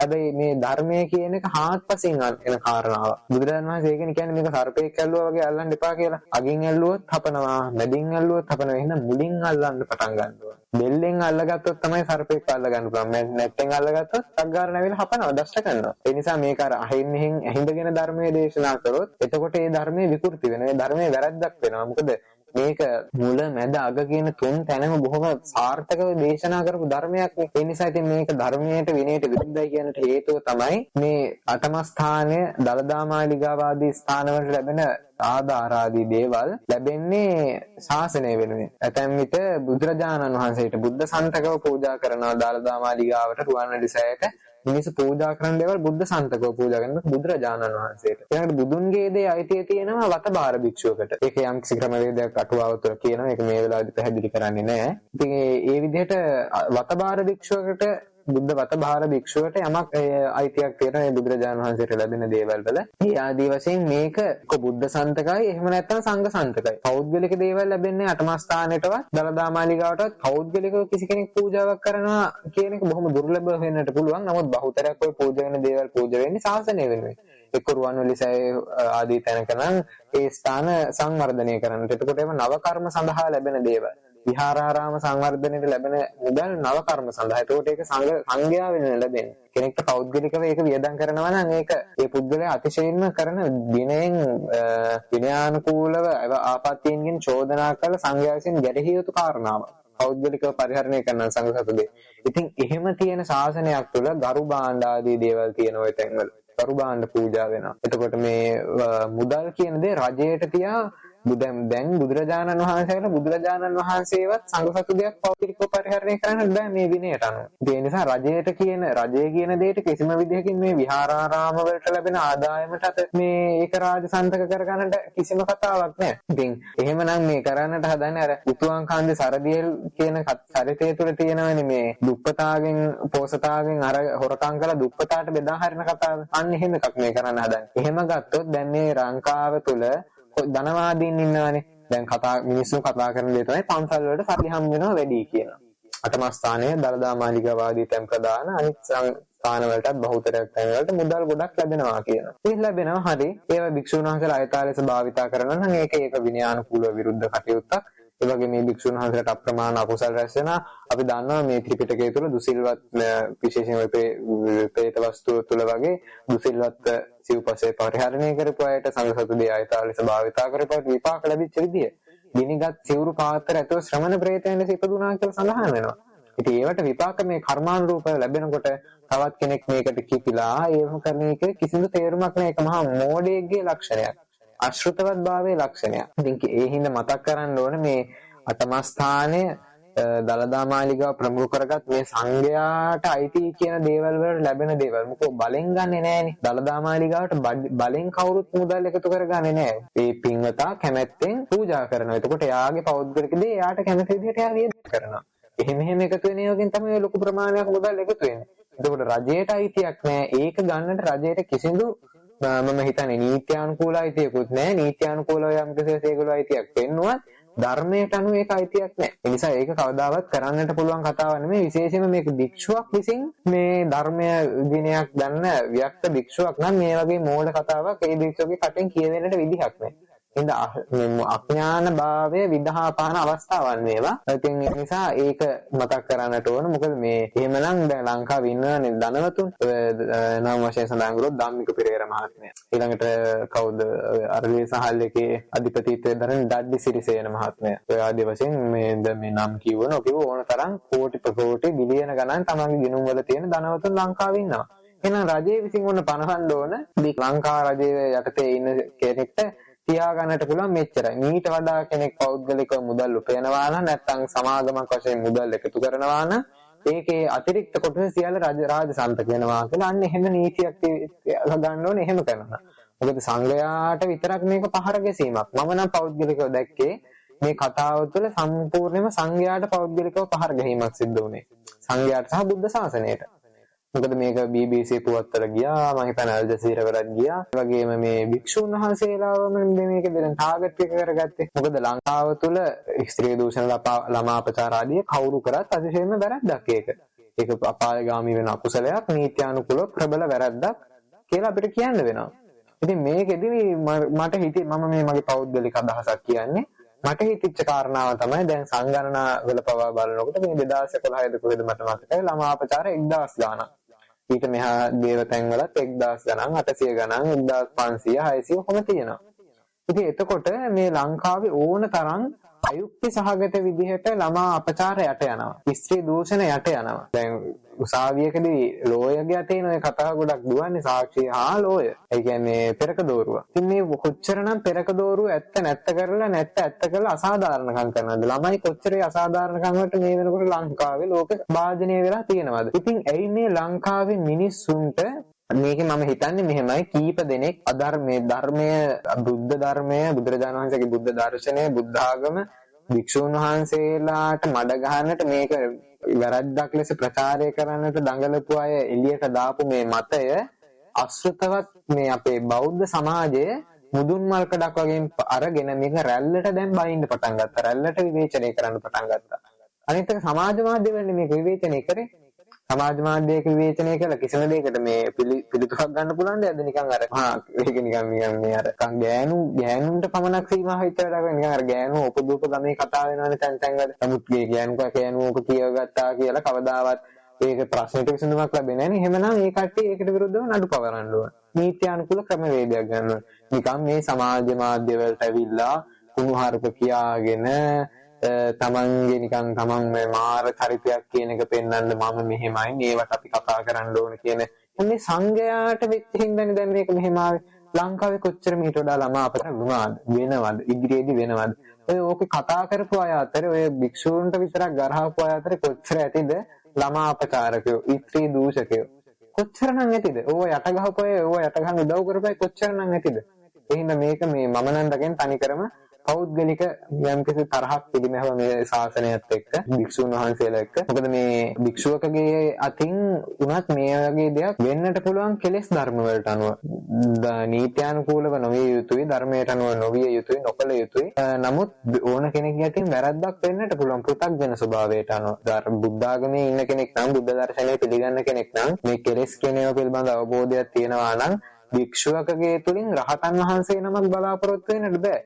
රහත් වෙච්ච භික්ෂුවකකින් රහතන් වහන්සේ කෙනෙක් බලාපොරොත්තු වෙන්නට පුළුවන්. පෘථග්ජන භික්ෂුවක් වෙන රහතන් වහන්සේ කෙනෙක් බලාපොරොත්තු වෙන්න බෑ ගිහියෙක්ට. ඒක බලාපොරොත්තු වෙලා තේරුමක් නෑ. මොකද මේ කෙලෙස් තවන වීරය ඇතුවනේ පැවිදි වෙන්නේ. නැත්තම් මේ ගිහි සමාජය ඕන කෙනෙක්ට පැවිදි වෙන්න පුළුවන්. දැන් කියනවනේ මේ කාලා බීලා සැපේ ඉන්න මහාන වෙන්නේ. මේ මාත් මහාන වෙන්න ඕනේ. මේ වචනේ කිව්වට ඇයි කවුරුත් මහාන වෙන්නේ නැත්තේ? ඇයි ලංකාවේ ජනගහනය කෝටි ගාණක් වෙලා සංඝ සමාජයේ 20000කට 30000කට 50000කට සීමා වෙන්නේ. මහාන වෙන්න පුළුවන් නිකන් කන්න පුළුවන් කියලා හිතලා. ජොලිය ඉන්න පුළුවන් කියලා මහාන වෙන්න පුළුවන්. ඇයි? මොකද බුදුරජාණන් වහන්සේගේ ශ්‍රී මුඛයෙන්ම දේශනා කළා දුර්ලභෝ පබ්බජ්ජා කියලා. දුර්ලභා පබ්බජ්ජා. මේ පැවිද්ද කියන එක දුර්ලභ දෙයක්. ඒක හැමෝටම නිකන් ගන්න පුළුවන් දෙයක් නෙමෙයි. දවසකට හරි කෙනෙක්ට පැවිදි වෙන්නට හිතනවා නම් ඒක යා නෙක්ඛම්මයේ සසරේ පුරුදු කරපු කෙනෙක් නිසා යාට අදහස එනවා. එයාට අවස්ථාව ලැබෙන්නේ එයා සසරේ නෙක්ඛම්මයේ පුරුදු කරපු නිසා. නැත්තම් මේ ලංකාවේ ජනගහනය ඔක්කොට මහාන වෙන්නට පුළුවන්. මේවා හිතන්නට කාරණා. මේවා ධර්මයේත් එක්ක සංසඳන්නට අවශ්‍ය කාරණා. ඒ නිසා මේක භික්ෂූන් වහන්සේ නමකගේ අතින් වෙච්ච එක වැරද්දක් කියන එක විශේෂ වශයෙන් දකින්න ඕනේ භික්ෂු සමාජය. භික්ෂු සමාජයට පුළුවන් දෙයියනේ අපේ කෙනෙක් අතින් මෙහෙම දෙයක් වුණා. මේකට අපි දැඩි ක්‍රියාමාර්ගයක් ගන්න ඕනේ නැවත සංගීය දෙයක් නෙවෙයි. ඒක භික්ෂූන් වහන්සේලා කෝපයටපත් වෙලා නැත්තම් භික්ෂූන් වහන්සේලා ඒක පිළිබඳව වැඩි අවධානයක් ලක් කරන එක යුක්ති සහගතයි. නමුත් ගිහියන් විසින් මෙහෙම සංඝයාගේ කටයුත්තකට සමහරු කියනවා අපි කතා කරන්නේ ළමයා වෙනුවෙන්. හරි. ළමයා වෙනුවෙන් කතා කරනවා නම් මේ ළමයාගේ තියෙන විශේෂත්වය මොකද්ද? මම කියන්නේ මේක ප්‍රශ්නේ වැරදි. ඒ කියන්නේ මේකට කතා කරන්න එපා කියන එක කියනවා නෙමෙයි. දැන් මම අහන්නේ මේ ළමයා විතරක් ඕගලන්ට විශේෂ ඔය කෑ ගහන පිළිසෙට මේක විවේචනයට ළමයා විතරක් විශේෂ උනේ ඇයි? මේ ලංකාවේ තවත් කොච්චර සංගණන අරන් බලන්න කොයි කතා කරට කෑ ගන්න විවේචනය කරන අය ලංකාවේ ළමා අපතට සංගණනේ ස්ත්‍රී දූෂණ සංගණන ඒ සංගණන අරන් බලන්න වාර්තා ගන්න පුළුවන් මේ දත්ත විශ්ලේෂණය කරන දෙපාර්තමේන්තුවෙන් ඒ ඩිවිෂන් එකෙන් ගන්න පුළුවන් සංගණනයෙන් ලිඛිත ඉල්ලීමක් කරුවා.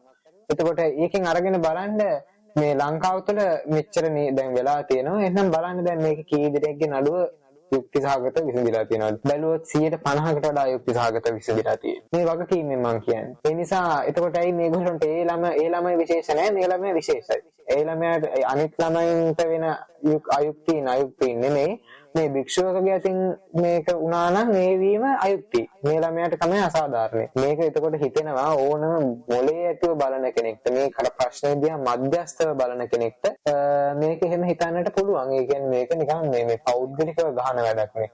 පෞද්ගලික තරහක් පිරිමහන වැඩක් නෙමෙයි කරන්නේ. තමන්ගේ අතින් කවදා හරි කොහොම දෙයක් වුණත් ගිහියන්ගේ අතින් ඕන තරම් වැරදි වෙනවනේ. ගිහියෝ කොච්චරනම් කාමයේ වරදව හැසිරෙනවද? මේ භික්ෂු සමාජයේ 150කටත් අඩු පිරිසක් තමයි ওই විදිහේ වැරදි ප්‍රමාණයක් කරන්නේ. 150ට අඩු. එතකොට 150ට වැඩි ප්‍රමාණයක් ඉන්නවා සිල් රකින්න, සතර පාරාජික ආරක්ෂා කරගන්න. උද්දානකුද්දක ශික්ෂා රකින්න, අනුමත්තේසු වජ්ජේසු බය දස්සාවී කියලා අනුමාත්‍ර වූ වරදේද බය දකින භික්ෂුන් වහන්සේලා අනන්තවත් ඉන්නවා මේ භික්ෂු සමාජයේ 100ට වශයෙන් ගත්ත 150කට වඩා ඉන්නවා. 150කට අඩු ප්‍රමාණයක් තමයි මේ විදිහේ වැරදි අඩුපාඩු වෙන්නේ. ඒ කියන්නේ කෙලෙස් වල ස්වභාවය. කෙනෙක්ට අහන්නට බෑ ඉතින් ඕව කරන්න උඹලා මහණුනේ කියලා. ඉතින් ඒක කෙනෙක් යම් භික්ෂුවක් තමන්ගේ ජීවිතය තුළ මේ වගේ අගුණ ධර්මයන් පවත්වාගෙන යනවා නම් ඒකේ භික්ෂුවගේ හිතට ඒ භික්ෂුව වද දෙන්නට ඕන කාරණාවක්.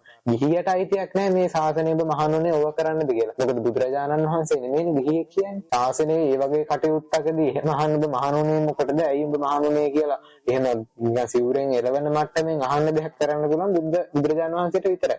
මොකද ශාසනයේ බුදුරජාණන් වහන්සේ කියනවා මගේ පිරිනිවීමෙන් පස්සේ එකම ගුරුවරයෙක්වත් නැහැ මේකට නැවත. ගුරුවරයා ධර්මයේ පමණයි. ධර්මයේ ගුරු තැන තියාගන්න. දැන් ධර්මයේ ගුරු තැන තියාගන්න කෙනාට අයිතියක් නැහැ. අර වගේ උඹලා මහණුනේ ඕක කරන්නද කියන එක අහන්න. තමන් අකමැති නම් එහෙම දුසිල්වත් භික්ෂුවක් නැත්නම් අලජ්ජී භික්ෂුවකට. දුසිල්වත් නම් භික්ෂුවක් නෙමෙයි දුසිල්වත් පුද්ගලයෙකුට. අලජ්ජී භික්ෂුවකට එහෙම දන් සිව්පසය උපස්ථානය ආදී කිරීම ඉතින් එතකොට අපි උනත් කැමති නෑනේ අපිට ආනිසංශයක් එකතු වෙන්නේ නැත්නම් ඒ පුද්ගලයා තුළ ගුණයක් නැත්නම් අපි උනත් කැමති නෑ ඒ පුද්ගලයාට සලකන්නට ගරු කරන්නට. ඉතින් Tamante යුක්තියක් තියෙනවා ධර්මයේ ගුරු තැන තියාගන්න බෞද්ධයට. එහෙම අලජ්ජී භික්ෂුවක් හෝ දුස්සීල පුද්ගලයෙක් හෝ නම් තමන්ට මුණ ගැසෙන තමන්ට ඇසුරට නිසරට ලැබෙන පැවිද්දා දුස්සීල පුද්ගලයෙක් හෝ අලජ්ජී භික්ෂුවක් නම් තමන් ඒකට අකමැති නම් තමන්ට පුළුවන් එයා පුද්ගලයෙක් වශයෙන් දැකලා මෙයාට මම සිව්පසුපස්ථානය කරන්න කියලා එයාව ප්‍රතික්ෂේප කරනවා. එතනදී තමන්ට අකුසලයක් වෙන්නේ නැහැ. මේක නුවණින් දැකලා මම නවත්තන්නේ. මට මෙයාට සැලකුවක් කියලා කුසලයක් වෙන්නේ නැහැ. මෙතෙන්ට යන්නේ මගේ ද්වේෂය විශ්සෙනවා. මගේ පටිඝය විශ්සෙනවා. මට පටිඝයක් ඇති වෙනවා. ඒ නිසා මම මෙතන වර්ධනය කරනවා කියලා එහෙම කරොත් තමන්ගේ හිතටත් සුඛදායකයි. තමන්ටත් යුක්තිය. මේ භික්ෂුව රැස් කරගන්න දේවල් ඒ භික්ෂුව ගෙනියනවා. ඒ පැවිද්දා නැත්නම් ඒ ශ්‍රමණධාරිය, ඒ වේශධාරිය. මොකද දුස්සිල්වත් වෙලා යම් කෙනෙක් සිවුර පරවන් හිටියට ශ්‍රමණ ලිංගය විතරයි යාට තියෙන්නේ. දුස්සිල්වත් වෙලා. ශ්‍රමණ ලිංගය විතරක් තියෙන කෙනා පැවිද්දෙක් නෙමෙයි. එයා පැවිදි ගණයට අයිති වෙන භික්ෂු ගණයට අයිති වෙන කෙනෙක් නෙමෙයි. ශ්‍රමණ ලිංගයෙන් විතරක්. ඒ නිසා ඒ ආදී දේවල් මේවා ධර්මයේ විනය එක්ක සංසන්දනය කරලා ඉගෙන ගන්න ඕන. ගිහි පැවිදි සියලු දෙනා. සමහර භික්ෂුන් වහන්සේලා මේ වෙලාවේදී නිකාය වශයෙන් ප්‍රශ්නයක් ඇති කරගන්න හැදුවා. ඉතින් මේ දලදා මාලිගාව අටම ස්ථානයේ ඔක්කොම තියෙන්නේ සියන් නිකායට පමණයි. අස්ගිරි මල්වත පාර්ශ්වය වලට පමණයි. ඒකවල රාමඤ්ඤ නිකායට අමරපුර නිකායට මේක අකපයි. ඇයි මේකට දෙන්නේ නැත්තේ? මේකේ අයිතිය පිළිබඳව අපි හිතන්නට අවශ්‍ය නැහැ. අපිට ඒකට වැඳ පුදා ගන්නට තාම අවස්ථාව තියෙනවා. මොකද මේක අයිති කරගත්තා කියලා අපි රුවන්වැලිසෑය සාක්කුවක දාගෙන ඉන්නද? ජයශ්‍රී මහ බෝධීන් වහන්සේ අත උඩ තියාගෙන ඉන්නද? නෑනේ. අපිට ඒක අවශ්‍ය වන්දනාවට මානයට. පූජාවට අපිට කුසල රැස් කරගන්න අපිට ශ්‍රද්ධාව ඇති කරගන්න අපේ ශ්‍රද්ධා ඉන්ද්‍රිය වැඩි කරගන්න. ඒකට පමණයි අපිට ඔය පූජනීය ස්ථාන අවශ්‍ය. ඒ නිසා හින්දා තමයි බුදුරජාණන් වහන්සේ ධාතුන් වහන්සේලා මේ මිනිස්සුන්ට මාව දැකලා බලලා වඳින්නට බැරි වෙච්ච අයට වන්දන පුදා ගන්න අනාගතයේදී මේ ධාතුන් වහන්සේට ඉතුරු වේවා කියලා අදිෂ්ඨාන කරේ. ඒ නිසා මේක නිකන් අර තෘෂ්ණා මූලිකව අපේ නිකායටත් තියෙන්නට ඕන. නිකාය ભેදයක් අවශ්‍ය නැහැ. භික්ෂුන් වහන්සේලා සාමග්ගයෙන් ඉන්නට උත්සාහ කරන්න. දැන් නිකාය ભેද ඇති වෙලා තියෙනවා. ඒක අපිට හරවන්නට බැරි කමක් තියෙනවා නැවත පිටිපස්සට. නමුත් දැන් මේ භික්ෂුව අපි උපසම්පදා වශයෙන් නිකාය ගන්නවා. රෙජිස්ට්‍රේෂන්ස් ඒ කියන්නේ දියාපදිංචි නිකාය වශයෙන් ගන්නවා. එකතු මේ භික්ෂු සාමග්ගය. ඒකනේ බුදුරජාණන් වහන්සේ කිව්වේ සුඛා සංඝස්ස සාමග්ගී කියලා. සංඝයාගේ සාමග්ගිය අතිශයින්ම වැදගත් දෙයක්. එන ගිහියන් විසින් සංඝ සමාජයට ගැරහෙව්වා කියනකො නොදැනුවත්කමට ධර්මයක් වෙනයක් නොදන්න කමට කෙලෙස් වල පාලනයක් නැතිකමට. නමුත් භික්ෂූන් වහන්සේලා විසින් භික්ෂූන් වහන්සේලාගේ ශාසනයට ගරහා ගන්නවා කියන්නේ ඒක බුද්ධ ප්‍රමුඛ මහා සංඝ රත්නයේ ධර්ම රත්නයටත් කරන විගාව. මහා අකුසල් රැස් කරගන්නවා ඉතින්. මේ සති කීපය තුල කොච්චරනම් මිනිසුන් අකුසල් රැස් කරගත්තද? තමන්ගේ චිත්තසංතානයේ කොයිතරම්නම් දෝෂය වුණාද? ඒව බලලා පෘථග්ජන භික්ෂුන් වහන්සේලා කොයිතරම්නම් දෝමනස්යක් දුකක් සාංකාවක් ඇති කරගත්තද? ඒ නිසා මේක බොහෝ දෙනාට අයහපත පිණිස පවතිනවා. ඔයගේ විපාක අනිවාර්යෙන් ඇති වෙනවා. සමහරව අහනවා මේ හාමුදුරුවන්ට විතරයිද පව් මේ ගිහියන්ට විතරයිද අපිට විතරයිද පව් පිරෙන්නේ? ඕව කරන ඕන්ට පව් පිරෙන්නේ නැද්ද? පව් පිරෙනවා. කාටුණත් කරන අකුසල වල පාපය රැස් වෙනවා. යා දිසං අපතේ බීජං තා දිසං හරතේ පලං. චක්ඛං වහතෝ පදං ඡායාව අනපායිනේ. කරන හොඳ තමන්ගේ හේවණල්ල වගේ පස්සෙන් එනවාමයි. කරන පවුත් කරත්තේ පස් ගුණා පස්සෙන් එන කරත්ත රෝදේ වගේ ඒකත් තමන්ගේ පස්සෙන් එනවාමයි. ඉතින් තව කෙනෙක් කරන අකුසලයකට තවත් කෙනෙක් අත ගහ ගන්නවා. ඒ කියන්නේ කරන්ට් එක වද්දගෙන ඉන්න මනුස්සයව තව කෙනෙක් ගිහලා අල්ලලා තමනුත් කරන්ට් එක වද්ද ගන්නවා. අන්න එහෙම වැඩක් මේ කරගන්න. ඒ නිසා මේවා අඥාන පුද්ගලයන්ගේ වැඩ. ඒ නිසා මේකෙන් නැති වෙන්නේ තමන්ට ශාසනයේ තියෙන අවස්ථාවන් මොකද සංඝයාට ගැරහීමේ විපාක වශයෙන් තමන්ට මතු ශාසනයකට ඇතුල් වෙන්නට බැරුව යනවා. මතු දැන් ඊළඟට මෛත්‍රී බුද්ධ ශාසනය එනවා. මේ ගෞතම බුද්ධ ශාසනය තව කාලයක් පවතිනවා. තමන්ට පැවිද්ද කියන එක ලැබෙන්නේ නැතු වෙනවා. තමන්ට ධර්ම අවබෝධය කරගන්නට කල්යාණ මිත්‍රයන් මුණ ගැසෙන්නේ නැතු වෙනවා. මොන තරම්නම් තමන් මේ තමන්ගේ ජීවිතයට අකුසල් පුරව ගන්නවද? ඔය අකුසල් විපාක වශයෙන් ඔය වගේ ඉහළ නිරේ ඉපදුනාට පස්සේ කල්ප ගණන් පැසෙනකොට තමන්ට ධර්මයේ මග ඇරෙනවා. බුද්ධ ශාසනය මග ඇරෙනවා. මෛත්‍රී බුද්ධ ශාසනය විතරයි නැවත ගැලවීමකට කියලා අන්තිම පුරුකට දැන් ඉතුරු වෙලා තියෙන්නේ. ඊට පස්සේ දීර්ඝ කාලීනව අබුද්ධෝත්පාද කාලයක් තමයි පසු වෙන්නේ. ඒ නිසා මේ හැම දිනාටම හිතන්නට අවස්ථාවක්, කල්පනා කරන්නට අවස්ථාවක්, ද්වේෂය, පටිඝය, කෝපය, මෝහය කියන දේවල් වලට අවස්ථාව ඉඩ නොදී ඒ අය රැස් කරගන්න දේවල් ඒ අය අරගෙන යයි. ඒ අය මැද ගන්න කඩමලු ඒ අය උස්සගෙන යයි කියලා හිතන්නට බැරි අය. මොකද්ද මේ බෞද්ධ සමාජයක පිටතර භික්ෂුන් වහන්සේලා පැය 24ම බණ යන රේඩියෝ තියෙන ලංකාවේ. නාලිකා 4-5ක් තියෙනවා වික්ත භික්ෂුන් වහන්සේලා ධර්ම දේශනා කරන. සිල්වතුන් ආශ්‍රයයට ලැබෙනවා. අනිත් එක තමයි මිනිස්සු දැන් ග්‍රාමවාසී අරණ්‍ය වාසී කියලා විශාල ભેදයක් හදාගෙන තියෙනවා. මොකද්ද මේ ભેදේ තේරුම? මේ ග්‍රාමවාසී අරණ්‍ය වාසී කියන්නේ මොකද්ද පින්වතුනි?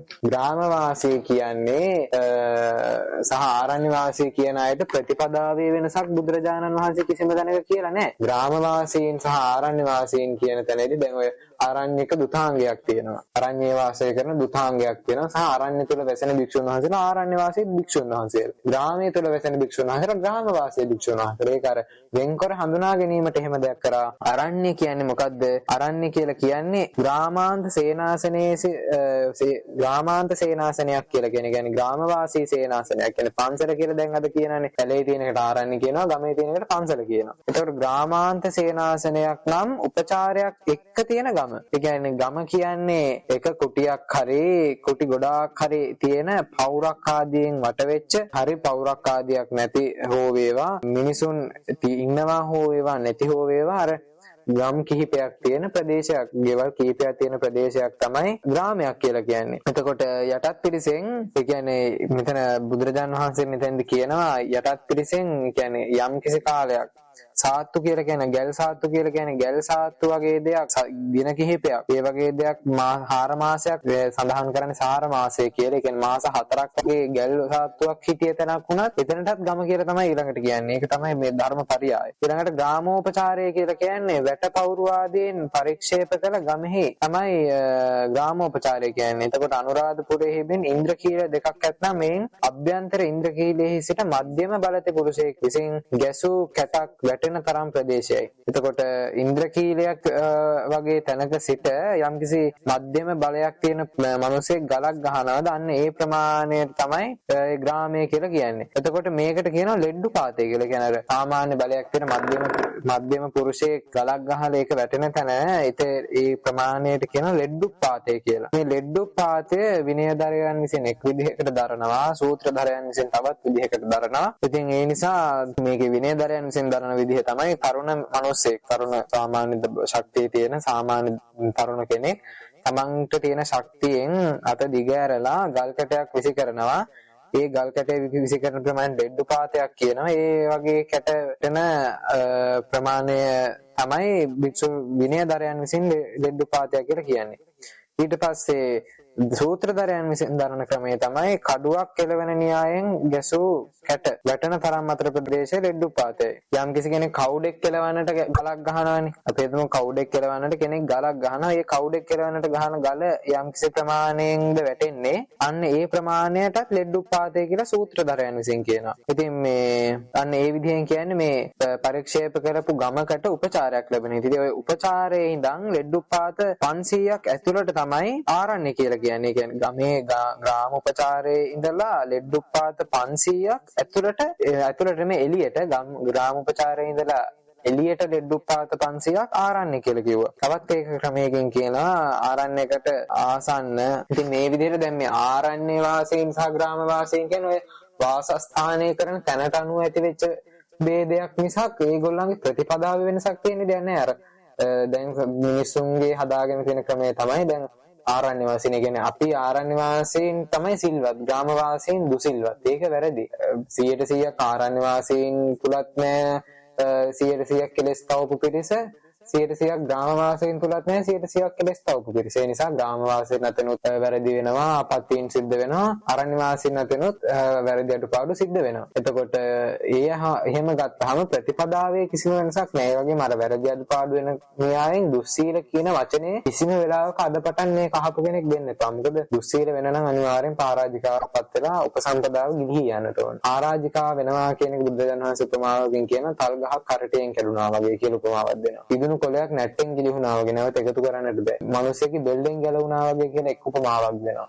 ගලක් දෙකට පෙරුණා වගේ නැවත එකතු කරන්න බෑ කියලා උපමා හතරක් මේ සතර පරාජිකාවට බුදුරජාණන් වහන්සේ පෙන්නනවා. ඒ නිසා මේ පින්තුන් මේ තමන්ගේ වචනය හසුරවනකොට බොහොම අපේ සිංහල වාක්‍යයක් තියෙනවානේ අපේ සිංහල විවහාරයේ කටේ කෙටේරිය කියලා. දැන් කට තුල තියෙන කෙටේරිය බොහොම පරිස්සම් කරගන්න. මොකද එළියට දාපු වචන දැන් අපි හිතමුකෝ බැරි වෙලාවත් මම තාවමත් මගේ පෞද්ගලික මතයට අනුව මම තවමත් දරන්නේ නැහැ. ශුන් වහන්සේ දැන් ඔය අපේ අටමස්ථානාධිපති හිමියන් විරුද්ධව තියෙන චෝදනාව 100%ක් සත්‍යයි කියලා මම තාම දරන්නෙත් නැහැ. 100%ක් අසත්‍යයි කියලා දරන්නෙත් නැහැ. අසත්‍යයි කියලා දරන්නට හේතුව තමයි සාක්ෂි දැනට ඉදිරිපත් වෙලා තියෙන නිසා. 100%ක් සත්‍යයි කියලා දරන්නට හේතුව එක හේතුවක් උන්වහන්සේක ප්‍රතික්ෂේප කරන මේ චෝදනාව. අනිත් හේතුව තමයි වර්තමානයේ සාක්ෂි කියනවා හදන්නටත් පුළුවන්. තියෙන සාක්ෂි ඇති කරන්නත් පුළුවන්. නැති සාක්ෂි ඇති කරන්නටත් පුළුවන් කියන අදහස මගේ ඔළුව තුල තියෙන නිසා මේක ස්ථිර විනිශ්චයක් වෙනකන් මම තාම මේක මධ්‍යස්ථව දකින්නේ. ඒ නිසා මම තාම ඒ භික්ෂුන් වහන්සේ පැවිද්දෙක් ලෙස දකිනවා. ඉතින් මම හිතන්නේ විනයානුකූලව ධර්මානුකූලව භික්ෂු සංඝයාද මේ අපේ බෞද්ධ පින්වතුන් අබෞද්ධයෝ පවා මේක දකින්නට ඕන. ඒ න්‍යායෙන් තමයි කෙනෙක් වැරදි කරුවෙක් වෙන්නට නම් නීත්‍යානුකූලවත් ඒකට යම්කිසි ක්‍රමවේදයක් තියෙනවා. ධර්මානුකූලව විනයානුකූලවත් ඒකට ක්‍රමවේදයක් තියෙනවා. ඉතින් මේ විදිහට අපි බොහෝ දෙනාගේ සිත් තුළ තිබිච්ච දහම් ගැටලුවක් තවත් ගැටලුවක් ඉදිරිපත් වුණා මේ පැවිදි කරන කාලය පිළිබඳව. බොහෝ දෙනා මතයක් ඉදිරිපත් කළා තිබ්බා බොහෝ කුඩා ළමයින් පැවිදි කරන්නට එපා කියන එක. ඒක මමත් අතිශයින්ම අනුමත කරන කාරණාවක්. ඒ කියන්නේ ඒක මගේ අත්නෝමති අදහසක්. මොකද හේතුව ඒකට විනයානුකූල පදනමක් මම දකිනවා ඒ කතාවට. බුදුරජාණන් වහන්සේ ඔය මූල ප්‍රඥප්තිය වලදී පනවනවනේ වයස් කාලයක් මට මතක විදිහට ඔය 12 හරි 15 හරි. ඊට පස්සේ ඔය ඒ කාලේ නැවත අඩු කරන්නේ ආනන්ද මහරහතන් ආනන්ද ස්වාමීන් වහන්සේගේ හිතවත් දායක පවුලක්. ළමයි ඒ දායක ප්‍රධාන දායකයෝ නැති වෙනවා. ළමයි අනාථ වෙනවා. ඒ ආනන්ද ස්වාමීන් වහන්සේකටත් බොහොම දුක් වෙලා බුදුරජාණන් වහන්සේගෙන් කීපාරක්ම පැවිදි කරනවා පැවිදි කරගමු කියලා. ඒක නේද අර විශේෂ අවස්ථාව කියන්නේ අනාථ වෙච්ච අවස්ථාවක් ළමෙක්. ඒ හින්දා ඒක වෙලාවේ බුදුරජාණන් වහන්සේ අර ප්‍රඥප්තිය ලිහිල් කරනවා. එහෙනම් කවුඩෙක් එලව ගන්නට පුළුවන් නම් තමන්ගේ ආහාරය කපුටෙක්ගෙන්වත් බේර ගන්න පුළුවන් නම් එයාව මහාන කරගමු කියලා අන්න එහෙම ප්‍රඥප්තිය ලිහිල් කරනවා. එහෙම ලිහිල් කිරීමක් කරා ඒ අවස්ථාවේදී නමුත් අර මුල් ප්‍රඥප්තියක් තිබුණා. ඉතින් අපිට අර මුල් ප්‍රඥප්තිය නැවත ඇති කරනවා කියන කතාවට එන්නට බෑ. මොකද ඉතින් දෙවෙනි ප්‍රඥප්තිය කනවනේ මුල් එක අහෝසි කරලානේ. නමුත් ඉතින් ඒක අර විශේෂ අවස්ථාවක් කොට අපිට හිතන්නට වෙනවා. අනිත් මූලිකම කාරණාව තමයි විනයානුකූලව මේකේ මම දකින අයුක්ති සහගත පැත්ත. ඒ කියන්නේ නොවිය යුතුයි කියන තැන සාමාන්‍යයෙන් අඩුම මම හිතන මගේ දැනුමට අනුව මගේ මතයට අනුව මම හිතන ප්‍රමාණය තමයි අඩුම අවුරුදු 13ට 14ටවත් වැඩි වෙන්නට ඕනේ ළමයෙක් පැවිදි කරගන්නට නම් 18 කියන කාලය එච්චරටම දීර්ඝ කරන්නට මම කැමති නෑ. මොකද හේතුව හික්මෙන්නට පුළුවන් ළමෙක් ඒ කාලය තුළ නිවැරදි ගුරුවරු අසුරට ලැබුණා. ඒ කාලය තුළ නිරස හික්මෙන්නට පුළුවන්. එහෙම හික්මුනේ නැති වුණාම පැවිදි වුණත් ඒ ගුණධර්ම වඩා ගන්නට ඒ වතපිළිවෙතට ඒ තමන් පිළිවෙත් සම්පූර්ණ කරන දේවල් වලට බැලි කමක් ලැබෙන්නේ. ඒ වගේ කුසලතාවය නැති වෙලා යන්නේ. ඒවට හීන භාවයක් දක්වන්නේ අර නිසි ගුරු ඇසුරක් නැතුව. එහෙම වුණාම ඒ නිසා කුඩා කාලයේම නොවුනත් යම් කිසි දැනුමක් තේරුමක් ඇති වෙන කාලය තුළ කල්යාණ මිත්‍ර ඇසුරක් ලැබීම වටිනවා. මේකෙදි විනයානුකූල පැත්ත කියන්නේ මම කොටිම කියනවා අර අවුරුදු 4 5 6 7 8 9 10 11 වගේ කාලයන් තුළ පැවිදි කරනවාට මම අනුමත කරන්නට හේතුවක් නෙමෙයි මගේ මතය මගේ පෞද්ගලික අත්නෝමතික අදහස. හේතුව ඒකට විනයානුකූල පදනමක් මම කතා කරනවා මේ වෙලාවේදී. සාමණේර පැවිද්දක් ඇති කරන්නට කොහොමද උපසම්පදා කරන්න අවුරුදු 20 වෙන්න බෑ. සාමණේර පැවිද්ද ලබා දෙන්නට කරුණු 3ක් සම්පූර්ණ වෙන්න ඕන විනයානුකූල. එකක් තමයි කෙස් රැවුල් බෑම. කෙස් රැවුල් බානවා කියන එක ප්‍රධාන කාරණාව බණ්ඩු කර්මය. දෙවෙනි කාරණාව තමයි ශ්‍රමණ ලිංගය ලබා දීම. ඒ කියන්නේ චීවර පරම්පරාවෙන් අර දසවස් පිරුණු තෙර නමක් හෝ වේවා නැත්නම් දසවස් පිරුණු කෙනෙක්ගේ නියෝගයෙන් උපසම්පදා භික්ෂුවක් චීවර පරම්පරාව ලබා දෙන. කියන දැන් වර්තමානයේ සිවුරු පටිය ගැට ගහලා ඒ වැඩේ කිරීම. තුන්වෙනි එක තමයි සරණ සමාදානය. මොකද වර්තමානයේ පැවිද්ද සාමණේර පැවිද්ද ලැබෙන සරණාගමනයේදී ඉමේහි තී සරණාගමනයේහි සාමණේර පබ්බජ්ජා එහෙම බුදුරජාණන් වහන්සේ කිව්වේ. ඒ නිසා මේ තිසරණය තමයි සාමණේර පැවිද්ද. එතකොට මේකෙදී අපි කෙස් රැවුල් බාන එකත් කරන්නට පුළුවන් වයස ප්‍රශ්නයක් නැහැ. එතනකත් හරි. දෙවනුවට සිවුරු පටිය බඳින එකත් කරන්න පුළුවන්. ඒකත් වයස ප්‍රශ්නයක් නැහැ. නමුත් මේ සරණ සමාදානයේදී හිතන්නට කාරණාවක් විනය පිටකේ පෙන්නනවා. මොකද කාරණාව මේකේ දැන් බුද්ධං සරණං ගච්ඡාමි කියන මෙන්න මේ සරණාගමනය කියන ඕකට ඔය තුන ဒ ුතියම්පි තතියම්පි වශයෙන්. එතකොට මේකෙදි කියන අටුවාවෙන් උබතෝ සුද්ධියෙන් ඕනේ මේක කරන්නට. උබතෝ සුද්ධිය කියන්නේ අනුශ්‍රාවණය. මේකේ බුද්ධං කියන එක නෙමෙයි කියවෙන්නේ බුද්ධං සරණං ගච්ඡාමි නෙමෙයි ගච්ඡාමි. එතකොට බුද්ධං සරණං ගච්ඡාමි කියන එක තුළ මහා ප්‍රාණ 10ක් තියෙනවා. ඒ වගේම නිග්ගහීතේ එක්ක හරියට කියනවනේ එක්ක ඒ වෙනුවට අල් මයන්න කියවෙන්න ඕන. ඊළඟට ගච්ඡාමි කියන තැන මහා ප්‍රාණ ඡයන්න හරියට කියවෙන්න ඕන. මේ විදිහට මේ ඊළඟට ဒ ුතියම්පි බුද්ධං සරණං ගච්ඡාමි ඊට පස්සේ තතියම්පි බුද්ධං සරණං ගච්ඡාමි ඊළඟට දැන් ඔක එහෙම නෙමෙයි කියන්නේ බුද්ධං සරණං ගච්ඡාමි ධම්මං සරණං ගච්ඡාමි සංඝං සරණං ගච්ඡාමි ඔය ආදී වශයෙන් ඔය තුන පිළිවෙලට කියනවා. එතකොට නැත්තම් ඔක අර නිග්ගහීතය කියන්නේ ධම් කියන එක කියන්න බැරි කෙනෙක් ඉන්නවා නම් එයාට කියන්නට පුළුවන් බුද්ධම් සරණම් ගච්ඡාමි. අර නිග්ගහීතය වෙනුවට අල් මයන්න. ඒක විනයානුකූල ක්‍රමවේදය. ඉතින් අවුරුදු 7 8 9 10 වගේ ළමයෙකුට මම හිතන්නේ අර අනුශ්‍රාවණය නිවැරදිව ඒ කියන්නේ වාග් උච්චාරණය නිවැරදිව කරන්නට ගුරුවරයාට පුළුවන්කම ලැබුණත් අර පැවිදි කරන කුඩා දරුවට පුළුවන්කම ලැබෙයි කියලා මම හිතන්නේ. බහුතරයක් අයට ඒක බෑ ඉතින්. ඒ නිසා එතකොට එයාට සරණාගමනය ලැබුණේ නැහැ කියන්නේ එයාට පැවිද්ද පිළිටන්නේ නැහැ. ඒකයි සරලම කතාව. මේ හිතී සරණාගමනයේ හිතාවමනේර පබ්බජ්ජා කියලා කිව්වේ හින්දා පැවිද්ද පිළිටන්නට නම් සරණාගමනය උබතෝ සුද්ධියෙන් වෙන්නට ඕන. කියන්නේ කියන ගුරුවරයාත් හරියට මහ ප්‍රාණ අල්ප ප්‍රාණ කියන්නට ඕන. ඊළඟට ඒ සරණ සමාදන් වෙන කියන්නේ දැන් මේ ළමයා ඒ කියන්නේ පැවිදි අපේක්ෂකයාත් මේක හරියටම කියන්න ඕනේ. එහෙනම් උබතෝ සුද්ධියෙන් වෙන දෙයක් තමයි සාමණේර පැවිද්ද කියන්නේ. යම් කිසි කෙනෙක් එතකොට කියනවා නම් මම අවුරුදු 4න් පැවිදුනේ 5න් පැවිදුනේ 6න් පැවිදුනේ කියලා එයාගේ අතින් අරක කියුනේ නැත්නම් එහෙම නැත්නම් ගුරුවරයාගේ අතින් කියුනේ නැත්නම් වෙන්නේ නැහැ. දෙදෙන ගුරුවරයාගේ අතින් කියලා තමාගේ අතින් කියුනේ නැත්නම් එයා උපසම්පදා වෙන කාලය වෙනකොට කියනවා මම පැවිදි වෙලා මට දැන් මෙච්චර කාලයක් කියලා කියනවා. අන්න ඒ නිසා තමයි බුදුරජාණන් වහන්සේ සාමණේර පැවිද්දේ බුද්ධ ප්‍රතිපාටියක් කිව්වේ නැති. ඉතින් අදට සම්මුතියෙන් යම් ක්‍රමවේදයක් පවත්වාගෙන යනවා. නමුත් ඉතින් බුදුරජාණන් වහන්සේ සාමණේරයන් තුළ බුද්ධ ප්‍රතිපාටියක් කිව්වේ නැහැ. මොකද සාමණේරයන්ට පරාජිකා 10ක් තියෙනවා. ඒ පරාජිකා වුණා කියලා උපසම්පදා පරාජිකා වගේ නෙමෙයි සාමණේර පරාජිකාව නැවත අලුත් කරගන්නට පුළුවන්. පරාජිකා වුණාද නැවත සරණ ගැනීමෙන් වැඩි හිටියෙක්ගෙන් එයාට නැවත පැවිද්ද පිළිටනවා. ඒ නිසා ඉතින් මේ වගේ යම් කරුණු කාරණා අපි ධර්මයට වෙනේට අදාළව කතා කරා. මම මගේ පෞද්ගලික අත්නොමතික අදහස් ඒ විදිහටම සඳහන් කරා. ඒවා ධර්මයට සැසඳුවේ නෑ මම. මගේ අදහස් මම වෙනම උපුටා දැක්වුවා. ධර්මයේ විනය කටයුතු ඒ විදිහෙන් දැක්වුවා. එතකොට මේ මම කියපු කාරණා පිළිබඳව කෙනෙක්ට වැඩිදුර හොයා බලන්නට නම් සේනාසන පිළිබඳව අදාළ කොටස සුල්ලවග්ග පාළියේ සේනාසනඛණ්ඩකයේ තුල තියෙන කොටස පරිශීලනය කරන්න. ඒ වගේම මේ පරාජිකාවන් පිළිබඳව මම කිව්වේ ඒක බුදුරජාණන් මේ භික්ෂුවකගේ දුස්සීලභාවය අලජ්ජීභාවය මේ ආදී විනිශ්චයන් ලබා දෙන විදිය ගිහියන් කෙසේ කටයුතු කළ යුතුයිද කියන ආදී කාරණා පිළිබඳව පරාජිකා පාළියෙන් බලා ගන්නට පුළුවන්. ඒ වගේම සමන්තපාසාදිකා විනය අටුවාවේ මුල් කොටසේ සිට පළවෙනි පරාජිකාවන්ගේ අධිකරණයන් විසඳන විදිය සප්ත මහා අධිකරණ සමත මේ ආදී දේවල් සමන්තපාසාදික අට කතාවෙන් සහ පරාජිකා පාළියෙන් දැක බලා ගන්නට පුළුවන්.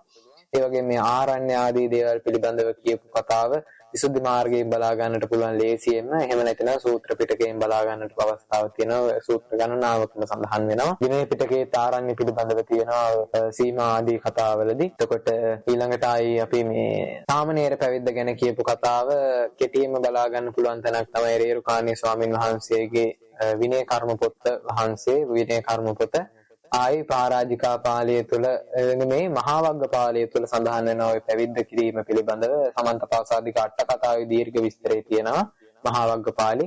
එහෙනම් මේ කියපු මූලාශ්‍ර වලින් යම් කිසි කෙනෙක්ට පරිශීලනය කරලා මේ කතාව තුළ ඇතිවෙච්ච විස්තරයන් මනාව Tamanටත් කියවලා බලලා අවබෝධ කරගන්නට පුළුවන්. මගේ අත්නෝමතික අදහස් යන්න නොගන්න එක ඕන කෙනෙක්ට ස්වාධීන කතාවක්. කෙසේ නමුත් ධර්මයේ විනය පිහිටලා තමන්ගේ කටයුතු කරන්න මේ ලෝකයේ ශාසනය ආරක්ෂා වේවා මේ සම්බුද්ධ ශාසනයේ චිරස්ථිතිය පිණිස වැඩ සිද්ධ වේවා දක්වැසි ලෝවැසි බෞද්ධ අබෞද්ධ සක්වල වාසී සියලුම සත්වයෝ ජනයා මේ බුද්ධ ශාසනයෙන් බොහෝ ඵල ලබත්වා බොහෝ දෙනා කුසල් දහම් වඩා ගනිත්වා ඒ වගේම යම් කිසි කෙනෙක්ගෙන් සිදු වුණා වූ අකුසලයන් වේ නම් ඒවා නැවත සිදු නොවීමට වග බලා ගනිත්වා තමන්ටත් මේ ශාසනයේ ගුණ පුරා ගන්නට සිල් ගුණවත් භික්ෂූන් වහන්සේලා සිල් ගුණවත් කල්යාණ මිත්‍රයන් ඇසුරු කරන්නට මේ ධර්මයේ ශ්‍රවණය කරන්නට සංඝයා අනිවාර්යෙන් ඉන්නට ඕන ධර්ම දේශනාවට මොකද අතීතයේ ඉඳන් සංඝයා රැකගෙන ආපු සංඝ පරම්පරාවන්ගෙන් රැකගෙන ආපු දෙයක් මේ ධර්මය. යම් කිසි කෙනෙක් කියනවා අපි වඳින්නේ චීවරයට කියලා චීවරය නෙමෙයි මෙතනදී වැදගත්. චීවරය කවදාවත් වැදගත් වෙච්ච දෙයක් නෙමෙයි. වැදගත් වෙච්ච දෙයක් නෙමෙයි කියන්නේ චීවරේ පහත් කියන කතාව නෙමෙයි. චීවරයට කවුරු හරි කියනවා නම් අපි වඳින්නේ චීවරයට කියලා. ඉතින් ඒකට හාස්‍ය වශයෙන් උත්තරයක් දෙන්නට පුළුවන්. චීවරයට වඳිනවා නම් අටපිරිකර කඩේකට ගිහිල්ලා එහෙනම් පුදු පූජාවන් සිද්ධ කරන්න. අටපිරිකර කඩේකට පිරිකර කඩේකට ගිහිල්ලා වන්දනාමාන කරන්න පින්කම් කරගන්න. මේ සිවුරට වඳිනවා කියන පිරිසක් ඉන්නවානේ. මොකද මේ සිවුර කියන්නේ භික්ෂුවක් අඳින තාක්කල් භික්ෂුවක් යම් කිසි දවසක පරිහරණයට ගන්න තාක් එතෙක් සිවුර කියන්නේ හුදෙක් රෙදි කඩක් පමණයි මෙහොම් දාලා හදපු. ඒක පූජනීය වෙන්නේ සිල්වත් ගුණවත් භික්ෂුවක් විසින් පරිහරණය කරාට පස්සේ. මොකද මහා වග්ගපාළය තුල සඳහන් කරනවා භික්ෂුවක් විසින් සිල්වත් භික්ෂුවක් භාවිතා කරන වැසිකිලි බඳුන පවා ගිහියට පූජනීයයි වන්දනීයයි.